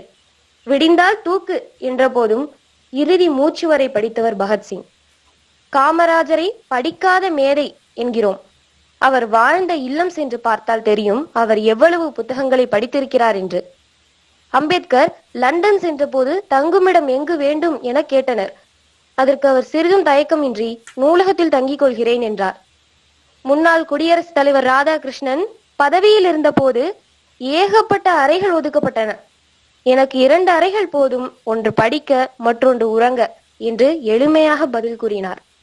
பேரறிஞர் அண்ணா அறுவை சிகிச்சையை தள்ளி போட கேட்டார். காரணம் கேட்டபோது, ஒரு புத்தகம் படித்துக் கொண்டிருக்கிறேன், இன்னும் 1 நாள் கிடைத்தால் போதும் முடித்து விடுவேன் என்றாராம். அது மட்டுமின்றி இன்று இவ்வாறு புத்தகத்தை படித்தவர்களே வரலாற்றை படைத்தவர்கள், வாழ்வில் உயர்ந்தவர்களாக உள்ளார்கள். ஒவ்வொரு புத்தகமும் ஒவ்வொரு வரியும் ஒரு கருத்தை நம் மனதில் விதைக்கும். அவரவர் கண்ணோட்டத்திற்கு ஏற்ப புத்தகத்தில் அச்சிடப்பட்ட கருத்துக்கள் கூட நம் கண்ணோட்டத்திற்கு ஏற்ப மாறுமா என்றால் மாறும். உதாரணத்திற்கு ஒரு கவிஞர் எழுதியிருக்கிறார், எறும்பை பார்த்து கற்றுக்கொள்ளுங்கள் என்று. இரண்டாம் அவர் கூறுகிறார், எறும்பை பார்த்து கற்றுக்கொண்டேன் எப்படி சேமிப்பது என்று. மற்றொரு நபர் அதை பார்த்து ஒரு 3வது நபர் கூறுகிறார், எறும்பை பார்த்து கற்றுக்கொண்டேன் எப்படி பதுக்குவது என்று. பாருங்களேன், நிகழ்வு ஒன்றுதான், ஆனால் கண்ணோட்டமும் சிந்தனையும் வேறு வேறு. இவ்வாறே ஒரே சிந்தனை மட்டுமின்றி பல்வேறுபட்ட சிந்தனைகளை புத்தக வாசிப்பு அளிக்கிறது மனிதனுக்கு. எது நல்லது எது கெட்டது என்ற அன்னப்பறவை போல் பிரித்தறிய வாய்ப்பையும் அளிக்கின்றது. அது மட்டுமின்றி நல்ல புத்தகங்கள் வாசிப்பதால் மனதில் எதிர்மறை எண்ணம் மறையும், நேர்மறை எண்ணங்கள் தோன்றும். எனவேதான் சுவாமி விவேகானந்தர் கூறுவார், ஒரு நூலகம் திறக்கப்படும் போது பல சிறைசாலைகள் மூடப்படுகிறது என்று. இன்று இதை கேட்டுக்கொண்டிருக்கும் பொதுமக்கள் மட்டுமின்றி போட்டித் தேர்வுக்கு தயாராகி கொண்டிருக்கும் சக தோழமைகளுக்கும் ஒன்று கூற விரும்புகிறேன். உழைப்புக்கு ஏற்ற ஊதியம் உண்டு, வாசிப்புக்கும் வாய்ப்புக்கும் வெகு விரைவில் உண்டு. தாங்கள் வாசிக்கும் ஒவ்வொரு வாசிப்புக்கும் ஏற்ற வாய்ப்பு கூடிய விரைவில் காத்துக் கொண்டிருக்கிறது. எனவே வாசிப்பை நிறுத்த வேண்டாம். நாளும் வாசிப்போம், நல்லதையே வாசிப்போம். நாளும் வாசிப்போம், நல்லதையே யோசிப்போம்.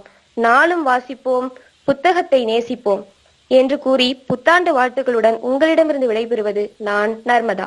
நன்றி, வணக்கம். சிறப்பு நர்மதா அவர்களே. அற்புதமா சிக்மண்ட் ஃப்ராய்ட்ல ஆரம்பிச்சீங்க. ஒரு மிகப்பெரிய ஒரு சைக்காலஜிஸ்ட் சொல்லலாம். சைக்காலஜி புக்ல நிறைய அவரு எழுதாத டாபிக் இருக்காதுன்னு சொல்லலாம்.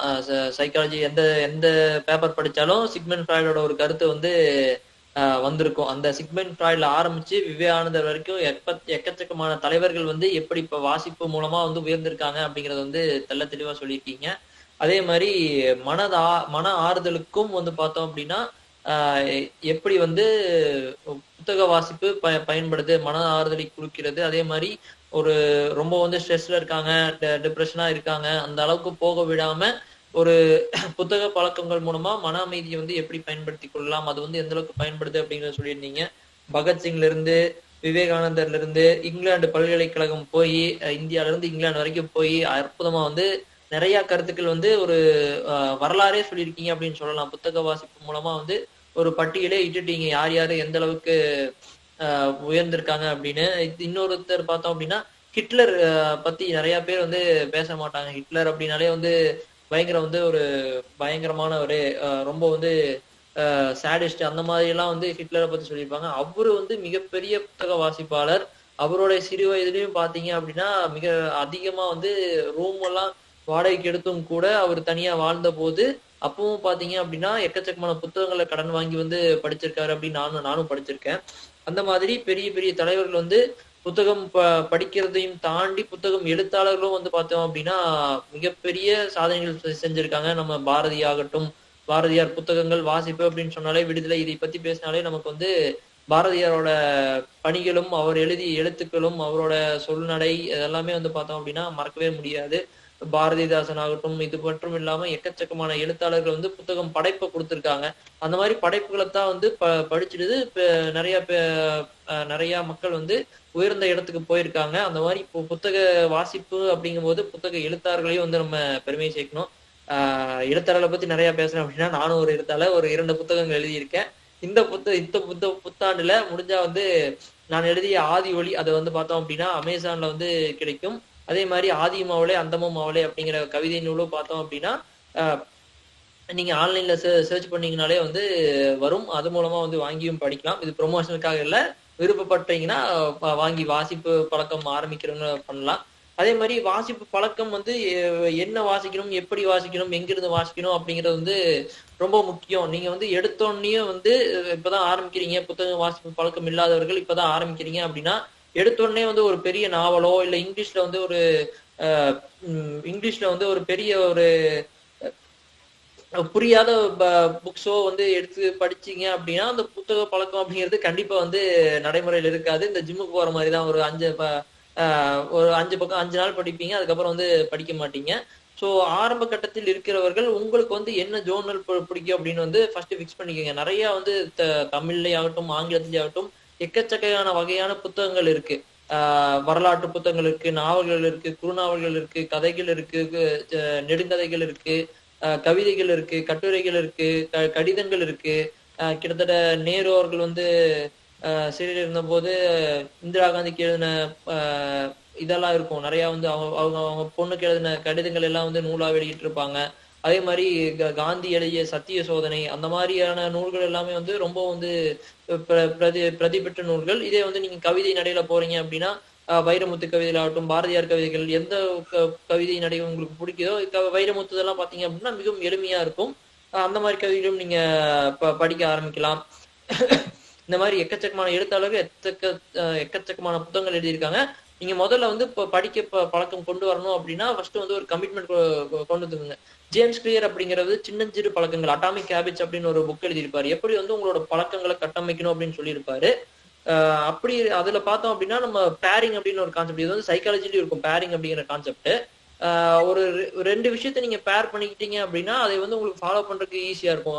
உதாரணத்துக்கு நம்ம புத்தகம் படிக்கணும் அப்படின்னா நைட்டு தூங்க போறோம், கண்டிப்பா எல்லாருமே தூங்காம இருக்க மாட்டோம். தூங்குறதுக்கு முன்னாடி நான் புக் படிச்சு தான் தூங்குவேன் அப்படிங்கிற ஒரு மைண்ட் செட்டை கொண்டு வந்துட்டீங்கன்னா இப்ப நீங்க இந்த புத்தக வாசிப்பையும் நைட்டு தூக்கத்தையும் பேர் பண்ணிடுறீங்க. ஸோ தூங்குறது கண்டிப்பா தூங்குவீங்க. தூங்குறதுக்கு முன்னாடி உங்களுக்கு நீங்க உங்க படுக்கிற இடத்துக்கு பக்கத்துலயே நூல் இருக்கிற மாதிரி பாத்துக்கிட்டீங்க அப்படின்னா உங்களுக்கு அது ஈஸியா ஆக்சசபிளா இருக்கும். அப்படி இருக்கும்போது புத்தகம் உங்க கண்ணில் படும். ஸோ என்னதான் நீங்க எவ்வளவு லேட் ஆனாலும் பரவாயில்ல, எவ்வளவு போன் பாக்குறீங்க இல்ல எவ்வளவு கடுமையா வரீங்கனாலும் படுக்கும்போது எல்லாம் சாப்பிட்டு பால் குடிக்கிறோம், பால் குடிப்பாங்க, மாத்திரை போறோம் இதெல்லாம் பண்ணிட்டு தூங்குறதுக்கு ஒரு 10 நிமிஷத்துக்கு முன்னாடி நான் புத்தகம் படிப்பேன் அப்படின்னு நீங்க பேர் பண்ணிட்டீங்க அப்படின்னா நீங்க ஒரு 2 பேஜ் படிக்க ஆரம்பிச்சீங்கன்னா போதும், 1 பேஜ் படிக்க ஆரம்பிச்சீங்கன்னா போதும். தங்கை நர்மதா அவர்கள் சொன்ன மாதிரி பாத்தீங்கன்னா 6 நிமிஷம் படிச்சாலே பார்த்தோம் அப்படின்னா நமக்கு முக்காவாசியான ஸ்ட்ரெஸ் குறையுது அப்படிங்கிறாங்க. அப்படி அந்த மாதிரி நீங்க ஆரம்ப கட்டத்தில் ஒரு பேஜோ 2 பேஜோ ரெகுலரா படிக்கணும் அப்படிங்கிற ஒரு பழக்கத்தை கொண்டு போவாங்க. நான் என்ன பண்ணுவேன் அப்படின்னா நைட் எப்ப படிக்க ஆரம்பிக்கிறோமோ அந்த டேட் போட்டுருவேன். இன்னைக்கு ஒரு புத்தகம் பேஜ் அப்படின்னா அந்த பேஜோட ஸ்டார்டிங்ல இன்னைக்கு டேட் போட்டுருவேன். இன்னைக்கு 28/12 அப்படின்னு போட்டு ஸ்டார்ட் பண்ணிடுவேன். எந்த பக்கம் முடிக்கணும் அந்த புத்தகத்தோட கடைசியில அந்த டேட் போட்டுட்டோம்னா அடுத்த கண்டினியூஷனுக்கும் ஈஸியா இருக்கும். எத்தனை நாள் படிச்சிருக்கேன், எத்தனை நாள் விட்டுருக்கேன், எந்தெந்த டேட்ல என்னென்ன படிச்சிருக்கேன் அப்படிங்கிறது பாத்தீங்கன்னா ரெக்கார்ட் ஆயிக்கும். அந்த மாதிரி ஒரு பழக்கங்களும் நீங்க கொண்டு வரலாம். முதல்ல ஆரம்பிச்சீங்க அப்படின்னா தான் அந்த பழக்கங்கள் வரும். ஒரு 2 பேஜ் படிக்க ஆரம்பிச்சீங்க, ரெகுலரா படிக்கிறீங்க, ஒரு 20 நாள் படிக்கிறீங்க அப்படின்னாலே நீங்க உள்ள போயிடுவீங்க. அது மூலமா கிட்டத்தட்ட வரலாற்று நாவல்கள் இல்ல சமூக நாவல்கள் உங்களுக்கு பிடிச்சதுல போறீங்க அப்படின்னா அது ஒரு 10 நாளைக்கு கஷ்டமா இருக்கும். அதுக்கப்புறம் பாத்தீங்கன்னா நீங்களே வந்து புக்கை வைக்க மாட்டீங்க. அந்த பழக்கத்துக்குள்ள கொண்டு வந்துட்டீங்க அப்படின்னா, முடிஞ்ச அளவுக்கு புத்தகம் வாசிப்புக்குள்ள வந்தீங்க அப்படின்னா, உங்களுக்கு உங்க துறை சார்ந்த புத்தகங்கள் படிச்சாலும் சரி, பொதுவான புத்தகங்கள் படிச்சாலும் உங்களுக்கான அறிவும் வளரும், அமைதியும் கிடைக்கும். இதை பற்றி நிறைய வந்து எத்தனை அறிஞர்கள் சாதிச்சிருக்காங்க அப்படிங்கிறதையும் வந்து நம்ம நர்மதா அவர்கள் சொன்னாங்க. முடிஞ்ச அளவுக்கு புத்தக பழக்கத்திற்கு இந்த புத்தாண்டில் இருந்தாவது ஒரு முயற்சி எடுப்போம் என்று கூறிக்கொண்டு இந்த தலைப்பை வந்து நம்ம முடிச்சுக் கொள்கிறோம். அடுத்தது வந்து திருமதி ரம்யா அவர்கள் வந்து பேச இருக்கிறாங்க. வெற்றி ஆண்டு அப்படிங்கிற தலைப்புல பேச இருக்காங்க. இந்த ஆண்டை வந்து நீங்க வந்து எந்தெந்த பழக்கங்கள் மூலமா, என்னென்ன செயல்கள் மூலமா வெற்றி ஆண்டா மாத்தலாம், அதுக்கான எண்ணங்கள் என்னென்ன இருக்க வேண்டும் அப்படிங்கிறதை பற்றி விளக்கமாக கூறுவார்கள். அதற்காக திருமதி ரம்யா அவர்களை அன்போடு அழைக்கிறேன். களஞ்சியம் சமூக வானொலி நேயர்கள் அனைவருக்கும் என்னுடைய புத்தாண்டு நல்வாழ்த்துக்கள். நிகழ்ச்சி தொகுப்பாளினி தலைவி அதாவது பவித்ரா அவங்களுக்கும், நடுவர் ஐயா அவர்களுக்கும், இதுல இணைஞ்சிருக்கக்கூடிய அத்தனை நபர்களுக்கும் என்னுடைய புத்தாண்டு வாழ்த்துக்கள். அதாவது வெற்றி ஆண்டு அப்படிங்கறது எப்படி சொன்னேன் அப்படின்னாக்கா, ஒவ்வொருத்தவங்களும் ஒரு ஒரு டாபிக் எடுத்து பேசிட்டு இருந்தாங்க.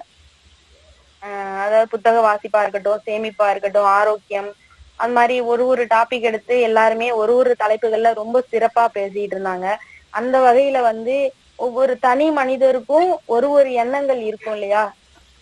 அது வந்து எந்த எண்ணங்களா இருந்தாலும் இந்த வருஷம் வந்து நம்ம இதை வந்து தொடங்கணும், இதை வந்து செம்மையா செய்யணும், இதை முடிச்சு வைக்கணும் அப்படின்னு, போன வருஷம் கடந்த வருடம் இதை நம்மளால செஞ்சு முடிக்க முடியல, ஆனா திட்டமிட்டோம், அதை வந்து முறைப்படி செய்ய முடியல, அதை வந்து எப்படி ஒரு முழுமைப்படுத்தி ஒரு வெற்றியா எப்படி கொண்டு வர்றது அப்படின்னு சொல்லிட்டு எல்லாருக்குமே இருக்கும். ஆரம்பிக்கும் போது எல்லாருமே நிறைய பேர் ஆரம்பிப்போம், எல்லாருக்குள்ளயும் ஒவ்வொரு எண்ணங்கள், ஒரு ஒரு உத்வேகத்தோட ஆரம்பிப்போம். ஆனா அதை வந்து கடைசியா அந்த வருஷம் முடியும் போது, அந்த ஆண்டினுடைய இறுதி நாள் நம்ம எண்ணி பார்த்தோம் அப்படின்னா எத்தனை நாள் அதை கடைபிடிச்சோம், எத்தனை நாள் அதை வந்து கரெக்டா செஞ்சு முடிச்சோம், நம்ம அந்த செய்யக்கூடிய செயல் வந்து சக்சஸ் ஆனதா அப்படின்னு பார்க்கும்போது அது வந்து மிக குறைவான அளவுலதான் அதனுடைய வெற்றிங்கிறது இருக்கும். அந்த வகையில இப்போ ஒவ்வொருத்தவங்களுக்கும் வந்து அதை வெற்றியா முடிக்கணும் அப்படிங்கிறதுதான் நம்மளுடைய இலக்கா இருக்கு. அதை வந்து எப்படி அந்த இலக்கை வந்து நம்ம அடையணும் அப்படிங்கிறதுதான் நம்மளுடைய குறிக்கோள். அதுக்கான ஒரு சில டிப்ஸா தான் நான் வந்து சொல்லலாம் அப்படின்னு நினைக்கிறேன். அதை எப்படி சொல்லலாம், எளிமையா சில வாசகங்களோட சொல்லணும் அப்படின்னாக்கா, இலக்கை நோக்கி பறக்கக்கூடிய பறவைகளுக்கு வந்து சிறகுகள் வலிப்பதில்லை அப்படிங்கறது ஒரு வாசகம். நமக்கு இலக்குன்னு ஒண்ணு வச்சுட்டோம் அப்படின்னாக்கா, ஒரு தீர்மானத்தோட ஒரு இலக்கு ஒண்ணு நம்ம இதுதான் நம்மளுடைய எண்ணங்கள் அப்படின்னு சொல்லி நம்ம வந்து ஒரு இலக்கை நிர்ணயிச்சிட்டோம் அப்படின்னாக்கா, அதுக்காக நம்ம எடுக்கக்கூடிய முயற்சி வந்து எப்பயுமே வந்து அது ஒரு சிரமமா பாரமா இருக்காது அப்படிங்கறதுதான் அதனுடைய பொருளா இருக்கும். குறிப்பா சொல்லணும் அப்படின்னாக்கா, போட்டி தேர்வர்கள் எடுத்துக்கலாம்.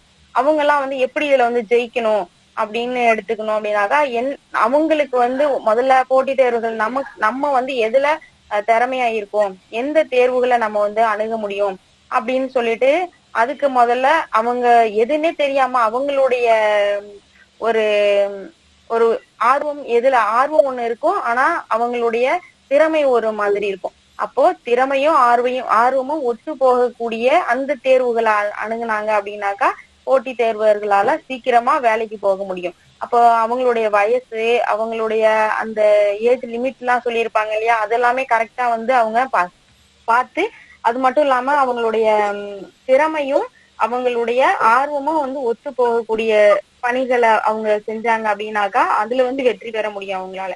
அடுத்து பார்த்தோம் அப்படின்னாக்கா, பள்ளி மாணவர்களா இருக்கட்டும், கல்லூரி மாணவர்களா இருக்கட்டும், அவங்களுக்குள்ள அது மாதிரி ஒரு இலக்கு ஒண்ணு இருக்கும். இப்போ பொதுவா பார்த்தோம்னா காலேஜ் ஸ்டூடெண்ட பொறுத்த வரைக்கும், போன செமஸ்டர் நம்ம வந்து 2 பேப்பர்ல வச்சுட்டோம்ப்பா, இந்த செமஸ்டர் வந்து கிளியர் பண்ணிடணும் அப்படின்னு சொல்லிட்டு, இந்த வருஷமாச்சும் நம்ம நல்லா இருக்கணும், நல்லா படிக்கணும் அப்படின்னு சொல்லிட்டு சில எண்ணங்களோட இருப்பாங்க. அவங்களுக்கு என்ன சொல்லிக்கிறேன் அப்படின்னா, நம்ம வந்து ஒரு நாளும் நம்ம எந்த ஒரு இலக்கை நம்ம வந்து நிர்ணயிக்கிறோமோ அது சம்பந்தமா நம்மளுடைய எல்லா செயல்களுமே இருக்கணும். முதல்ல வந்து அதை வந்து திட்டமிடணும்.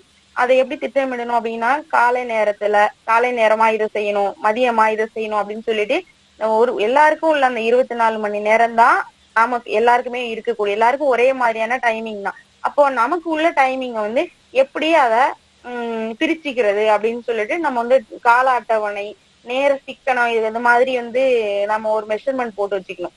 அது மாதிரி டைம் டேபிள் மாதிரி போட்டு வச்சுட்டு, அந்த மாதிரி பண்ணணும். அப்போ வந்து நாங்க எப்ப பார்த்தாலும் வந்து ஒரு மெஷின் மாதிரி இயங்கிட்டே இருக்கணுமா அப்படின்னா அப்படிலாம் சொல்ல வரல. மிஷின் மாதிரி எல்லாம் எங்க சொல்ல, பொழுதுபோக்குகள் இருக்கும்.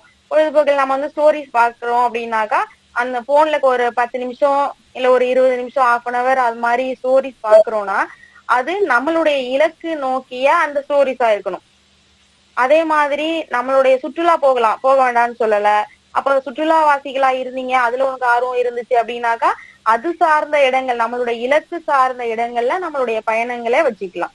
அதே மாதிரி சேமிப்பு, அது மாதிரி ஒவ்வொரு விஷயங்களையுமே வந்து நம்மளுடைய இலக்குல இருந்து கொஞ்சம் கூட வெளியில வந்துடக்கூடாது.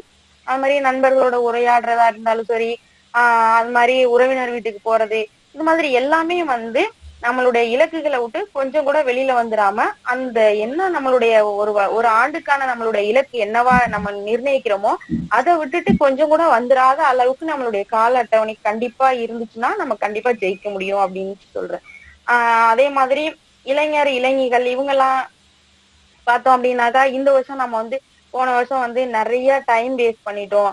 நிறைய மாசம் 12 மாசத்துல வந்து ஒரு 4 மாசம் 3 மாசம் தான் வந்து நம்ம என்ஜாயா இருந்தோம். மீதம் எல்லாமே ரொம்ப வந்து ஒரு மாதிரி சோகமா போயிட்டு நம்ம இந்த வருஷம் அப்படி இருக்க கூடாது, எல்லா மாதமே வந்து ஜாலியா அப்படி இருக்கணும் அப்படின்னு அந்த மாதிரி இருப்பாங்க. அப்போ அவங்களுக்கு எல்லாம் என்ன சொல்றேன் அப்படின்னாக்கா எந்த ஒரு திட்டமிடலும் இல்லாம நம்ம வாழ்ந்தோம் அப்படின்னாக்கா நம்மளுடைய லைஃப்ல இருந்து லாஸ்டா இது வரைக்கும் என்ன வாழ்ந்தோம் அப்படின்னு சொல்லிட்டு வரலாறுகள் இல்லாம இருக்கும் இல்லையா.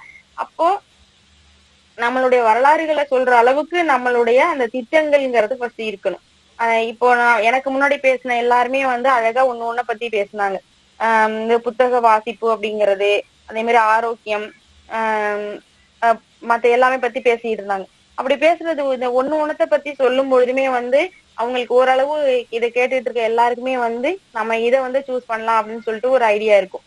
அது எதுவா இருந்தாலுமே அந்த மாதிரி ஒரு தரமான ஒரு கால அட்டவணைப்படி அவங்க வந்து பண்ணாங்க அப்படின்னாக்கா சக்சஸா இருக்கும் அப்படின்னு சொல்றேன். அது மாதிரி இப்ப வந்து எக்ஸாமுக்கு ப்ரிப்பேர் பண்றவங்க வந்து இப்போ ஒரு சிலபஸ் அப்படின்னு எதை நோக்கி அவங்க வந்து பயணிக்கிறாங்களோ, ஒரு சிலபஸ்ல என்ன கொஸ்டின் எடுப்பாங்க அப்படின்னா என்ன சிலபஸ் அப்படிங்கறத ஃபர்ஸ்ட் எடுத்துக்கணும். அதுல வந்து என்னென்ன ரெஃபரன்ஸ் அப்படிங்கறத எடுத்துக்கணும். அந்த ரெஃபரன்ஸ்ல எதுல இருந்து அதிகமா கொஸ்டின்ஸ் வருது அந்த மாதிரி எடுத்துக்கணும். அது மாதிரி வந்து இப்ப பெற்றோர்களா இருக்கக்கூடியவங்க வந்து நம்ம பிள்ளைங்களை வந்து இந்த வருஷம் ரொம்ப ஸ்ட்ரிக்டா அந்த மாதிரி வச்சிடலாம, ரொம்ப அடமண்டா இருக்க பிள்ளைங்கள ரொம்ப ஸ்ட்ரிக்டா அப்படி இல்லாம நல்லா ஸ்மூத்தா ஹேண்டில் பண்ணணும் அப்படின்னு சில பேரண்ட்ஸ் எல்லாம் இருப்பாங்க. இப்ப எல்லாருமே அப்படிதான் இருக்காங்க. அப்படி இருக்கவங்க இந்த வருஷம் என்ன பண்ணலாம் அப்படின்னாக்கா பசங்க கூட வந்து ரொம்ப ஃப்ரெண்ட்லியா அவங்களுக்கு வந்து என்ன பிடிச்சிருக்கோ அத குடுக்கறது, அந்த குடுக்கற விஷயங்கள் வந்து பசங்களுக்கு பிடிக்கிறது மாதிரியே அதுல அவங்க கூட சேர்ந்து ஒரு நல்ல விஷயங்களை கொடுக்கறது. அந்த மாதிரி எந்த மாதிரி வந்து பசங்க விரும்புறாங்களோ அதை கொடுக்கணும். அப்படின்னா அப்ப அடமண்டா இருக்கிறவங்களையும் அதுல இருந்து வெளியில கொண்டு வரணும். அதே சமயம் அவங்க கூட ரொம்ப ஸ்ட்ரிக்டா இருக்கக்கூடாது அப்படின்னு சொல்லிட்டு அதை வந்து நம்ம எப்பவுமே தொடர்ந்து நம்மளுடைய மைண்ட்ல செட் பண்ணி வச்சுக்கிட்டு நம்ம கோலை வந்து மைண்ட்ல வச்சு செட் பண்ணி வச்சுக்கணும். அதுக்கு தகுந்தது மாதிரி நம்ம பிளானை வந்து கொஞ்சம் கொஞ்சமா நகர்த்திட்டே போகணும். அது மாதிரி பிளானோட பண்ணா மட்டும்தான். இல்ல அப்படின்னாக்கா நமக்கு வந்து சில நேரங்கள்ல அந்தந்த நேரங்கள்ல வந்து சுச்சுவேஷன் என்ன ஆயிடும் அப்படின்னாக்கா நம்ம பிளான் விட்டு வெளியில வர்ற மாதிரி இருக்கும். அப்போ நமக்கு அதுக்கும் சில டைம் டேபிள்ல ஒரு நாளைக்கு இந்த வேலையை செய்யறோம் அப்படின்னா அதுல ஒரு 10 மினிட்ஸ் இல்ல 20 மினிட்ஸ்ல வந்து இது மாதிரி பொதுவான விஷயங்கள் நமக்கு வந்து உள்ள வச்சுக்கணும். திடீர்னு நடக்கக்கூடிய நிகழ்வுகள்லாம் இருக்கும் இல்லையா, அப்போ அந்த நிகழ்வுகளுக்கு இப்படி வந்து ஒதுக்கிக்கணும் அப்படின்னு சொல்லிட்டு நம்ம வச்சுக்கிட்டோம் அப்படின்னாக்கா கண்டிப்பா ஒரு பேரண்ட்ஸாலையும் வந்து குழந்தைகள் நல்லா சக்சஸா கொண்டு வர முடியும் அப்படின்னு சொல்லலாம். இதை தவிர்த்து வேற எதுலயாவது வந்து சக்சஸா கொண்டு வர முடியுமா அப்படின்னு சொல்லிட்டு நடுவர் ஐயா சொன்னாங்க அப்படின்னாக்கா அதுக்கு தகுந்த மாதிரி நான் சொல்ல முடியும். சரி, அனைவருக்கும் என்னுடைய புத்தாண்டு நல்வாழ்த்துக்களுடன் 2026 ஒரு வெற்றி ஆண்டாக அமைய என்னுடைய வாழ்த்துக்களையும் எல்லாருக்கும் பொங்கல் வாழ்த்துக்களையும் தெரிவித்து விடைபெறுகிறேன். நன்றி, வணக்கம். திருமதி ரம்யா அவர்களை பாத்தீங்க அப்படின்னா வெற்றி ஆண்டு அப்படிங்கிற ஒரு தலைப்புல வந்து இந்த ஆண்டை எப்படி வெற்றிகரமா நடத்தணும் அப்படிங்கறதுக்கான வழிகளை சொல்லியிருக்காங்க அப்படின்னு நம்ம சொல்லலாம். சுருக்கமா சொல்லணும் அப்படின்னா நம்ம வடிவேலு அவர்கள் சொல்ற மாதிரி எது பண்ணாலும் பிளான் பண்ணி பண்ணணும் அப்படின்னு சொல்லியிருக்காங்க. நீங்க வந்து ஆரோக்கியமாகட்டும், முதலீடாகட்டும், புத்தக வாசிப்பாகட்டும், இல்லை தன்னம்பிக்கை ஆகட்டும், இல்ல இயற்கை வளங்களாகட்டும், நீங்க எந்த தலைப்புல பேசினாலும் சரி, நீங்க வந்து அதை வந்து எந்த அளவுக்கு திட்டமிடணும், கால மேலாண்மை வந்து அதுல எவ்வளவு முக்கியம் அப்படிங்கறத வந்து தெரிவித்திருக்காங்க. குழந்தைகளாகட்டும், பொது தேர்வு எழுதுறவங்களாகட்டும், இல்லை அரசு பணிக்காக தேர்வுகள் எழுதுறவங்க, அந்த மாதிரி யாரா இருந்தாலும், இல்ல கல்லூரி மாணவர்களாகட்டும் இருக்கட்டும், அவங்க வந்து எந்த துறை சார்ந்தவங்களாக இருந்தாலும் அந்த துறையில் சாதிக்கிறதுக்கு வந்து எந்த அளவுக்கு வந்து பிளான் பண்ணணும், எப்படி டைம் ஷெட்யூல் பண்ணணும், எப்படி வந்து அவங்களுக்கான காலங்களை வந்து ஒதுக்கி கொள்ளணும் அப்படிங்கறத வந்து சிறப்பா வந்து சொல்லியிருக்காங்க.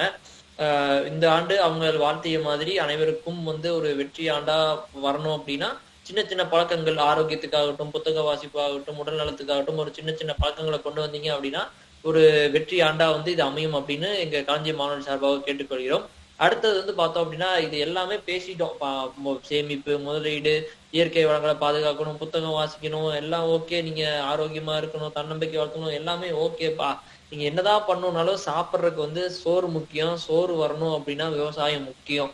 அது வந்து எங்களுக்கு வந்து அதை பத்தி ஒருத்தவங்க பேசணும் இல்லையா? அதுக்காக வந்து பார்த்தோம் அப்படின்னா விவசாயம் வந்து எந்த அளவுக்கு முக்கியம், இப்போ வந்து அது அரசியல்னாலையும் வியாபாரத்தினாலையும் எந்த அளவுக்கு வந்து சிரமப்பட்டு கொண்டு இருக்கிறது, அதிலிருந்து மீண்டு வரக்கு மக்களாகிய நம்ம வந்து இந்த ஆண்டுல என்னென்ன முயற்சிகள் எடுக்க முடியும் அப்படிங்கிறதை பற்றி பேசுவதற்காக செல்வி லோகநாயகி அவர்களை அன்போடு அழைக்கிறேன்.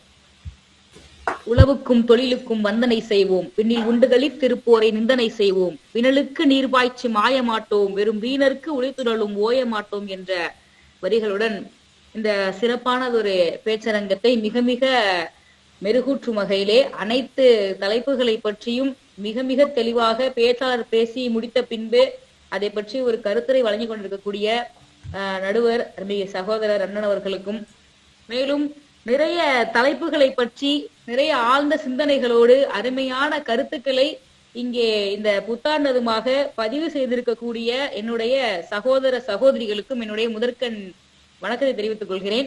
என்னுடைய தலைப்பு விவசாயம். விவசாயத்துல எந்த மாதிரியான மாற்றங்களை கொண்டு வர வேண்டும், அருமையானது ஒரு தலைப்பு. நிறைய தலைப்புகளை பற்றி பேசினாங்க.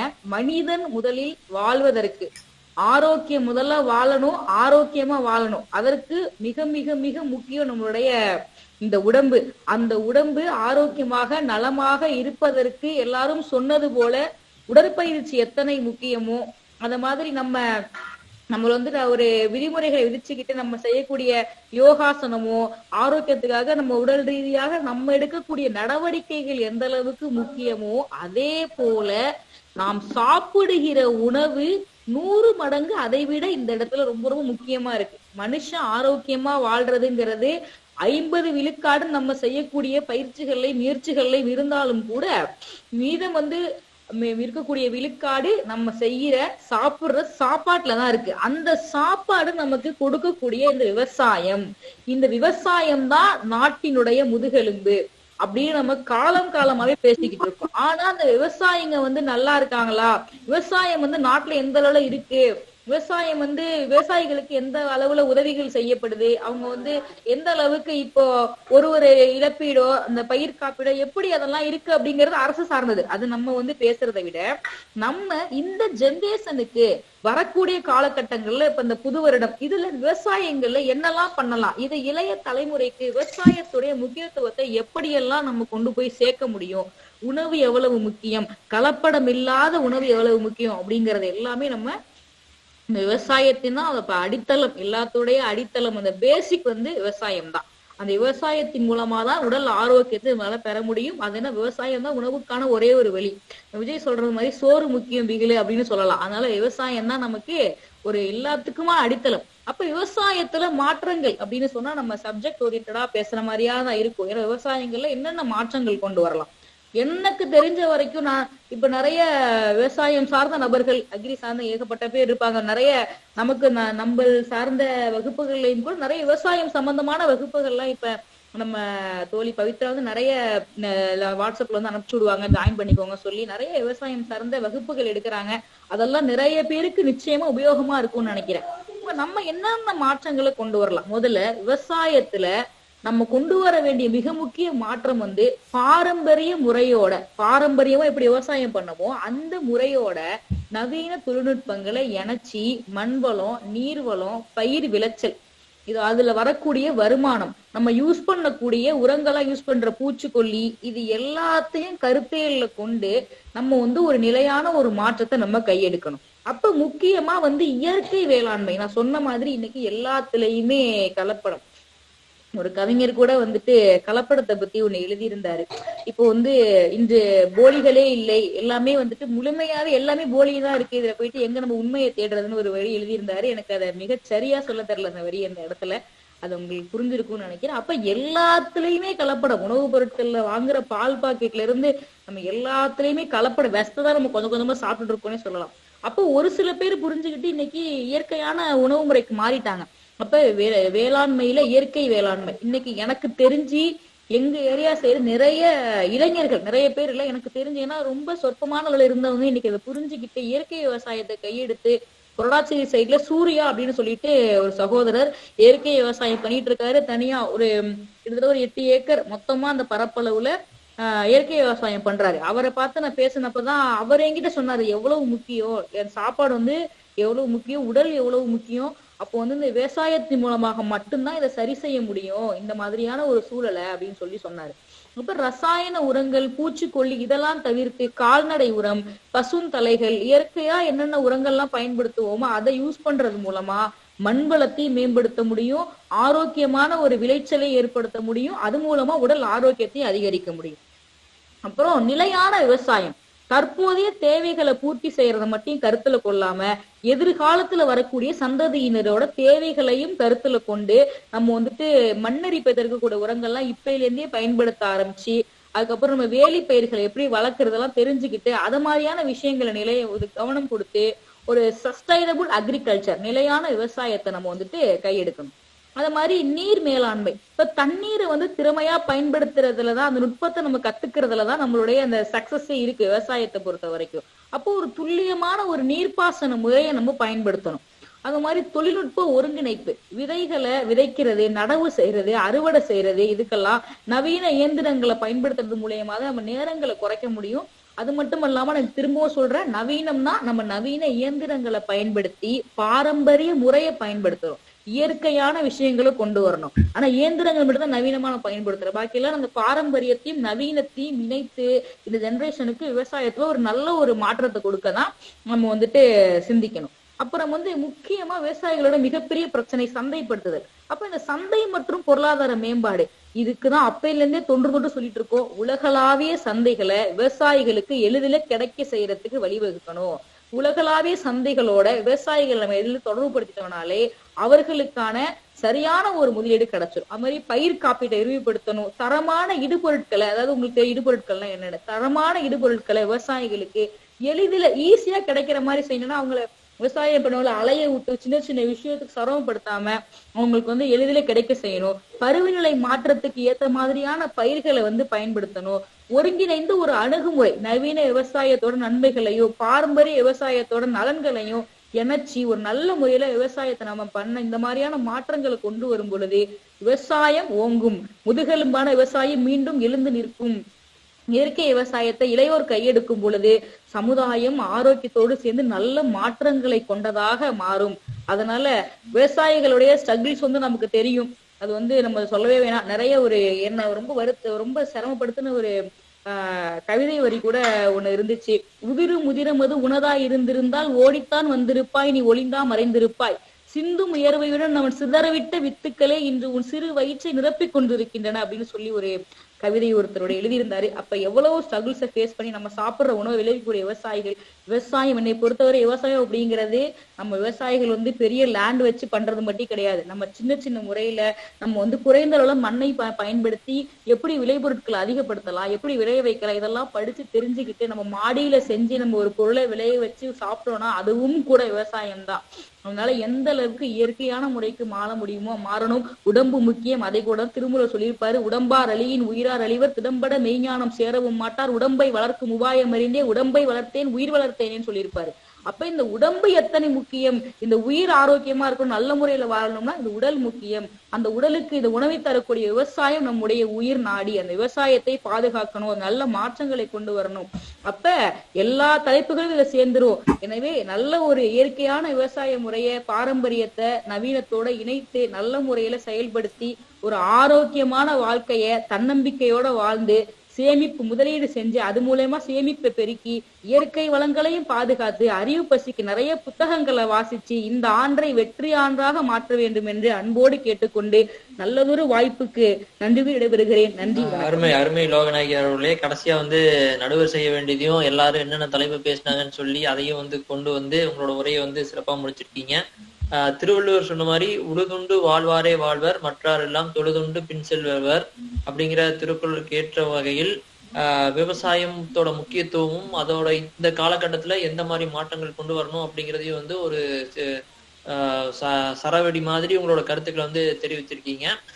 நீங்க இப்ப விவசாயம் பாத்தீங்க அப்படின்னா இந்த அறிவியல்னாலையும் காலகட்டத்தினாலையும் சந்தைப்படுத்துதல் இந்த மாதிரி நிறைய பிரச்சனைகளால நிறைய மாற்றங்களை அடைஞ்சு கொண்டே வருது அப்படிங்கிறான். இதனால பார்த்தோம் அப்படின்னா விவசாயிகளுக்கு பயன் ஓரளவுக்கு இருந்தாலும் அதை ஒரு அந்த இன்டர்மீடியட்ஸ் அப்படின்னு சொல்லுவாங்க, இடைத்தரகர்கள், அவங்களுக்கு தான் பாத்தீங்க அப்படின்னா மொத்த பயன்கள் போய் சேருது.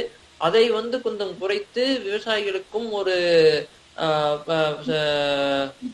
விவசாயிகளுக்கும் பயனளிக்குமாறு பொருள் ரீதியாகவும் சரி பண ரீதியாகவும் சரி சந்தைப்படுத்தல் மூலமாகவும் சரி விவசாயிகளுக்கான பலன் கிடைக்கும் போது பார்த்தோம் அப்படின்னா கண்டிப்பா விவசாயம் அழிந்து போகாது. விவசாயத்துக்கான சிறப்பு எப்பவுமே இருந்து கொண்டேதான் இருக்கும். பாரம்பரிய விவசாயம் பார்த்தோம் அப்படின்னா கிட்டத்தட்ட இப்போ பார்த்தோம் அப்படின்னா எல்லாருமே முக்கால்வாசி விஷத்தை தான் சாப்பிட்டு இருக்கோம் அப்படின்னு சொல்லலாம். அந்த அளவுக்கு ஒரு செடி வைக்கிறதுல இருந்து செடி வளர்ந்து அதோட விவசாயம் பண்ணி அறுவடை செய்வது வரைக்கும் பார்த்தோம் அப்படின்னா மருந்துன்னு எல்லாமே மருந்தாகி போச்சு. அதே மாதிரி மருந்துகளும் பார்த்தோம் அப்படின்னா நாட்டு மருந்துகள் பயன்படுத்தி காணும் போய் வெளிநாடுல இருந்து வாங்கி இப்ப சைனால இருந்து நிறைய பூச்சிக்கொல்லி மருந்துகளாகட்டும் களைக்கொல்லி மருந்துகளாகட்டும் இல்ல செடி வளர்றக்கான மருந்துகளாகட்டும் நிறைய நம்ம இறக்குமதியும் பண்ற அளவுக்கு அந்த ஒரு சூழ்நிலை உருவாக்கி இருக்கோம். இதையெல்லாம் மாறி இப்போ நம்ம ஒரு இயற்கை விவசாயத்துக்கு பின் செல்லணும் அப்படின்னா அதை பற்றிய விழிப்புணர்வு மக்கள் கிட்ட கண்டிப்பா போய் சேர்ந்தே ஆகணும். அது நீங்க சொன்ன மாதிரி இளைஞர்கள் எல்லாரும் முன் அந்த இயற்கை விவசாயத்தோட பயனையும் அதை பிராக்டிக்கலா எப்படி பண்ண முடியும் அப்படிங்கிற வழிமுறைகளையும் இன்னும் எடுத்து சொல்லும் போது அதை பற்றி நிறைய நிகழ்வுகளும் இல்ல ஏதாவது போட்டிகள் மூலமாகவும் இல்ல ஏதாவது வலைத்தளங்கள் மூலமாகவும் இல்ல அதோட ரிசல்ட்ஸ் மூலமாகவும் ஒரு மார்க்கெட்டிங் பண்ணணும் இல்ல கேம்பெயின் பண்றாங்க அப்படிங்கும் போது நிறைய பேருக்கு அவேர்னஸ் வரும். இப்பவே பாத்தீங்கன்னா நிறைய பேருக்கு தெரியும் எல்லா உணவுகளையும் மருந்து இருக்கு, மருந்து கலந்துதான் இருக்குங்கிறது நிறைய பேர் உணர்ந்துக்கிட்டாங்க. ஆனாலும் விவசாயிகளுக்கு அதை பழக்கப்படுத்தி கொண்டவர்கள் அதுல இருந்து ஒரு மாற்று வழி தெரியவில்லை அப்படிங்கறதுதான் ஒரு நிதர்சனமான உண்மை. ரொம்ப சிரமப்படுறதுக்கு ரிஸ்க் எடுக்கிறதுக்கு பயந்து கொண்டு இந்த பூச்சிக்கொல்லி மருந்தே அடிச்சிடலாம்ப்பா, மருந்து அடிச்சா விவசாயம் நல்லா வருங்கிற ஒரு எண்ணம் விவசாயிகளுக்கும் தாக்கம் கொண்டே இருக்கிறது. அந்த தாக்கத்தை குறைத்து இயற்கை விவசாயம் மூலமா பண்ணணும் அப்படிங்கிறத நம்ம ஒவ்வொரு விவசாயிகளுக்கும் எடுத்து சொல்றது இப்ப இளைஞர்களோட கடமை அப்படின்னு நான் கருதுறேன். அந்த மாதிரி இயற்கை வேளாண்மை பத்தி விவசாயம் பற்றி அற்புதமா உங்க கருத்தை தெரிவிச்சிருக்கீங்க. பார்த்தோம் அப்படின்னா நம்ம 6:30 ஆரம்பிச்சோம், கிட்டத்தட்ட 8 7 பேச்சாளர்கள் 1.5 மணி நேரமா பேசி முடிச்சுட்டாங்க. அதனால இறுதி உரை ரொம்ப பெருசா இல்லாம சின்னதா நான் முடிச்சுக்கிறேன். இவங்க எல்லாம் சொன்ன கருத்துக்கள் கூடயே நானும் என்னோட கருத்துக்களையும் தெரிவித்து கொண்டேன். அதனால இந்த புத்தாண்டு வாழ்த்துக்கள் முதல்ல தெரிவித்துக் கொள்கிறேன். புத்தாண்டு வாழ்த்துக்கள் மூலமா தெரிவித்துக் கொண்டு இந்த நிகழ்வு மூலமாகவும் எனக்கு தெரிந்ததை வைத்தும் என்னென்ன சின்ன சின்ன மாற்றங்கள் கொண்டு வரலாம் அப்படிங்கிறது ஒரு சின்ன சுருக்கமா நான் முடிச்சு கொள்றேன். ஏன்னா இப்ப கிட்டத்தட்ட எல்லாமே முழு வானொலியும் வலையொலியும் நீங்க காணொலி கேட்டிருந்தீங்க அப்படின்னா என்னடா இவங்க புக்கு படிக்க சொல்றாங்க, இவங்க முதலீடு பண்ண சொல்றாங்க, இவங்க ஆரோக்கியமா சாப்பிடணுங்கிறாங்க, இவங்க விவசாயம் பண்ணணுங்கிறாங்க, இயற்கையா ஒருத்தவங்க இருக்கணுங்கிறாங்க, என்னதான் பண்றது? இப்ப நம்ம வேலைக்கு போறக்கே ஒரு பெரிய வேலையா இருக்கு, இவங்க சொல்றதெல்லாம் பார்த்தா எதுவும் பண்ண முடியாதுன்னு கன்ஃபியூஷன் இருக்கும். எல்லாத்தையும் போட்டெல்லாம் ரொம்ப குழப்பிக்காதீங்க.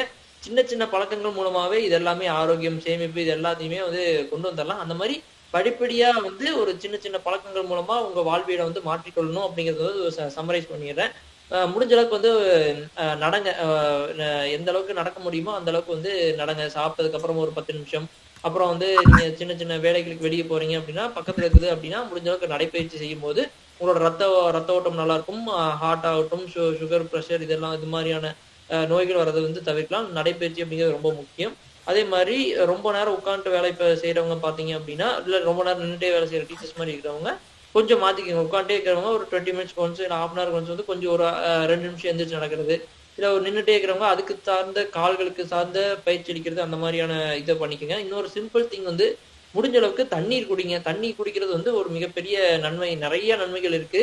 ஸோ முடிஞ்ச அளவுக்கு வந்து அவங்க ஒரு 2லிருந்து 3 லிட்டருக்கு தண்ணி குடிக்கிற மாதிரி எந்த அளவுக்கு முடியுமோ அந்த அளவுக்கு தண்ணிகள் குடிக்கிறதுக்கு பழக்கப்படுத்திக் கொள்ளுங்க.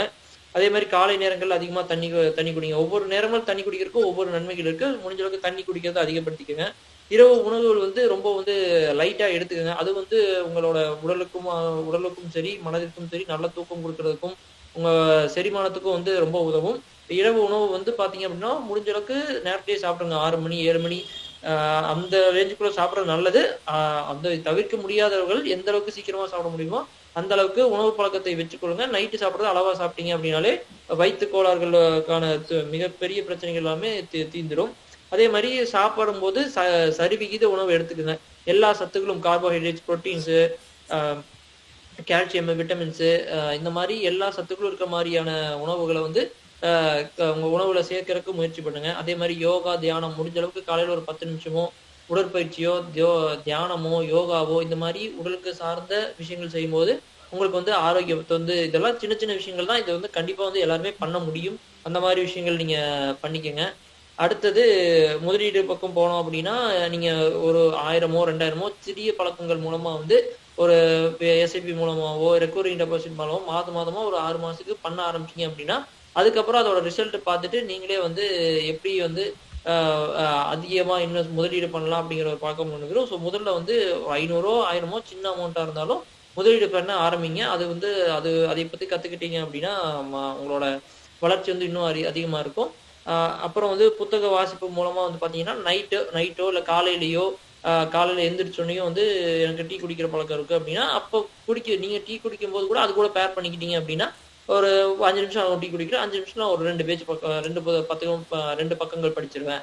அதே மாதிரி நைட்டு தூங்குறதுக்கு முன்னாடி வந்து ஒரு 2 பக்கங்கள் படிச்சிருவேன். இந்த மாதிரி ஏதாவது ஒண்ணு பழக்கப்படுத்திக்கிட்டீங்க அப்படின்னா அந்த புத்தக வாசிப்புக்கான பழக்கத்தை கொண்டு வந்துடலாம். முடிஞ்ச அளவுக்கு செயற்கையான பொருட்களை தவிர்த்து கொண்டு இயற்கை காய்கறிகளாகட்டும், இயற்கையா விடுகிற பழங்கள், கீரைகள் இந்த மாதிரியான உணவுகளை எடுத்துக்கொள்ளுங்க. இது வந்து இயற்கை வளங்களையும் நம்ம பாதுகாக்க முடியும்.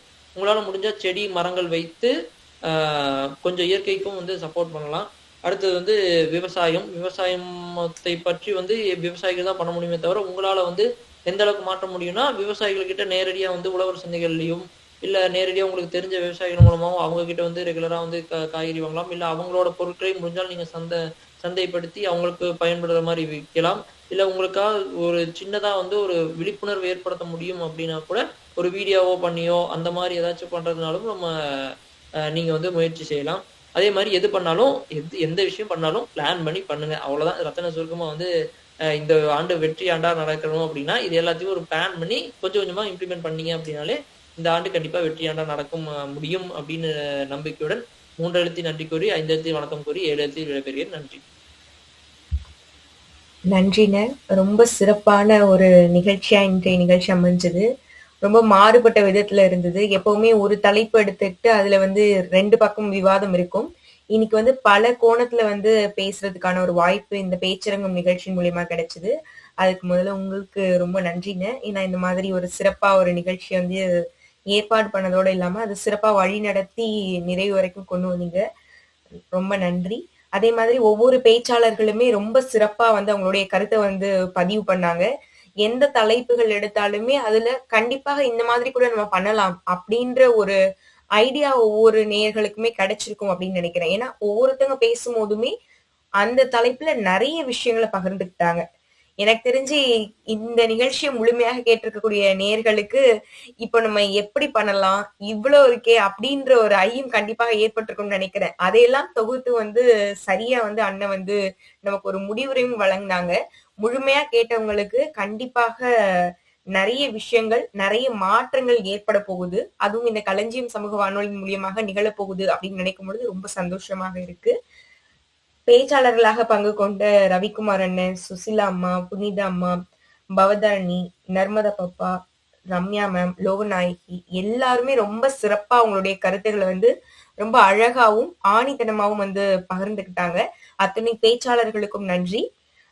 நம்மளுடைய நிகழ்ச்சியை வந்து இதுவரைக்கும் கேட்டுக்கொண்டிருக்கக்கூடிய அத்துணை நம்மளுடைய களஞ்சியம் சமூக வானொலி நேயர்களுக்கும் வலைதள பார்வையாளர்களுக்கும் மீண்டும் ஒரு முறை நன்றியை தெரிவித்துக் கொண்டு வருகின்ற இந்த வருடம் ஒரு சிறப்பான ஒரு ஆண்டாக எல்லாருக்கும் அமையணும் அப்படின்னு சொல்லிட்டு நம்மளுடைய இந்த களஞ்சியம் சமூக வானொலியின் சார்பாகவும் நம்மளுடைய பட்டிமன்ற குழுவான இன்றைக்கு கலந்து கொண்ட அத்தனை பேச்சாளர்கள் சார்பாகவும் நம்மளுடைய நடுவர் அண்ணன் சார்பாகவும் வேண்டி விரும்பி கேட்டுக்கொள்கிறோம். மீண்டும் வேறொரு நிகழ்ச்சியில் உங்களை சந்திக்கிறோம். அதுவரை தொடர்ந்து இது போன்ற நம்மளுடைய நிகழ்ச்சியில் கலந்தும் கேட்டுக்கொண்டும் எப்பவும் சந்தோஷமாக ஆனந்தமாக வருகின்ற வருடத்தை எதிர்கொள்ள வேண்டும் என அன்போடு கேட்டு விடைபெறுகிறோம். நன்றி, வணக்கம்.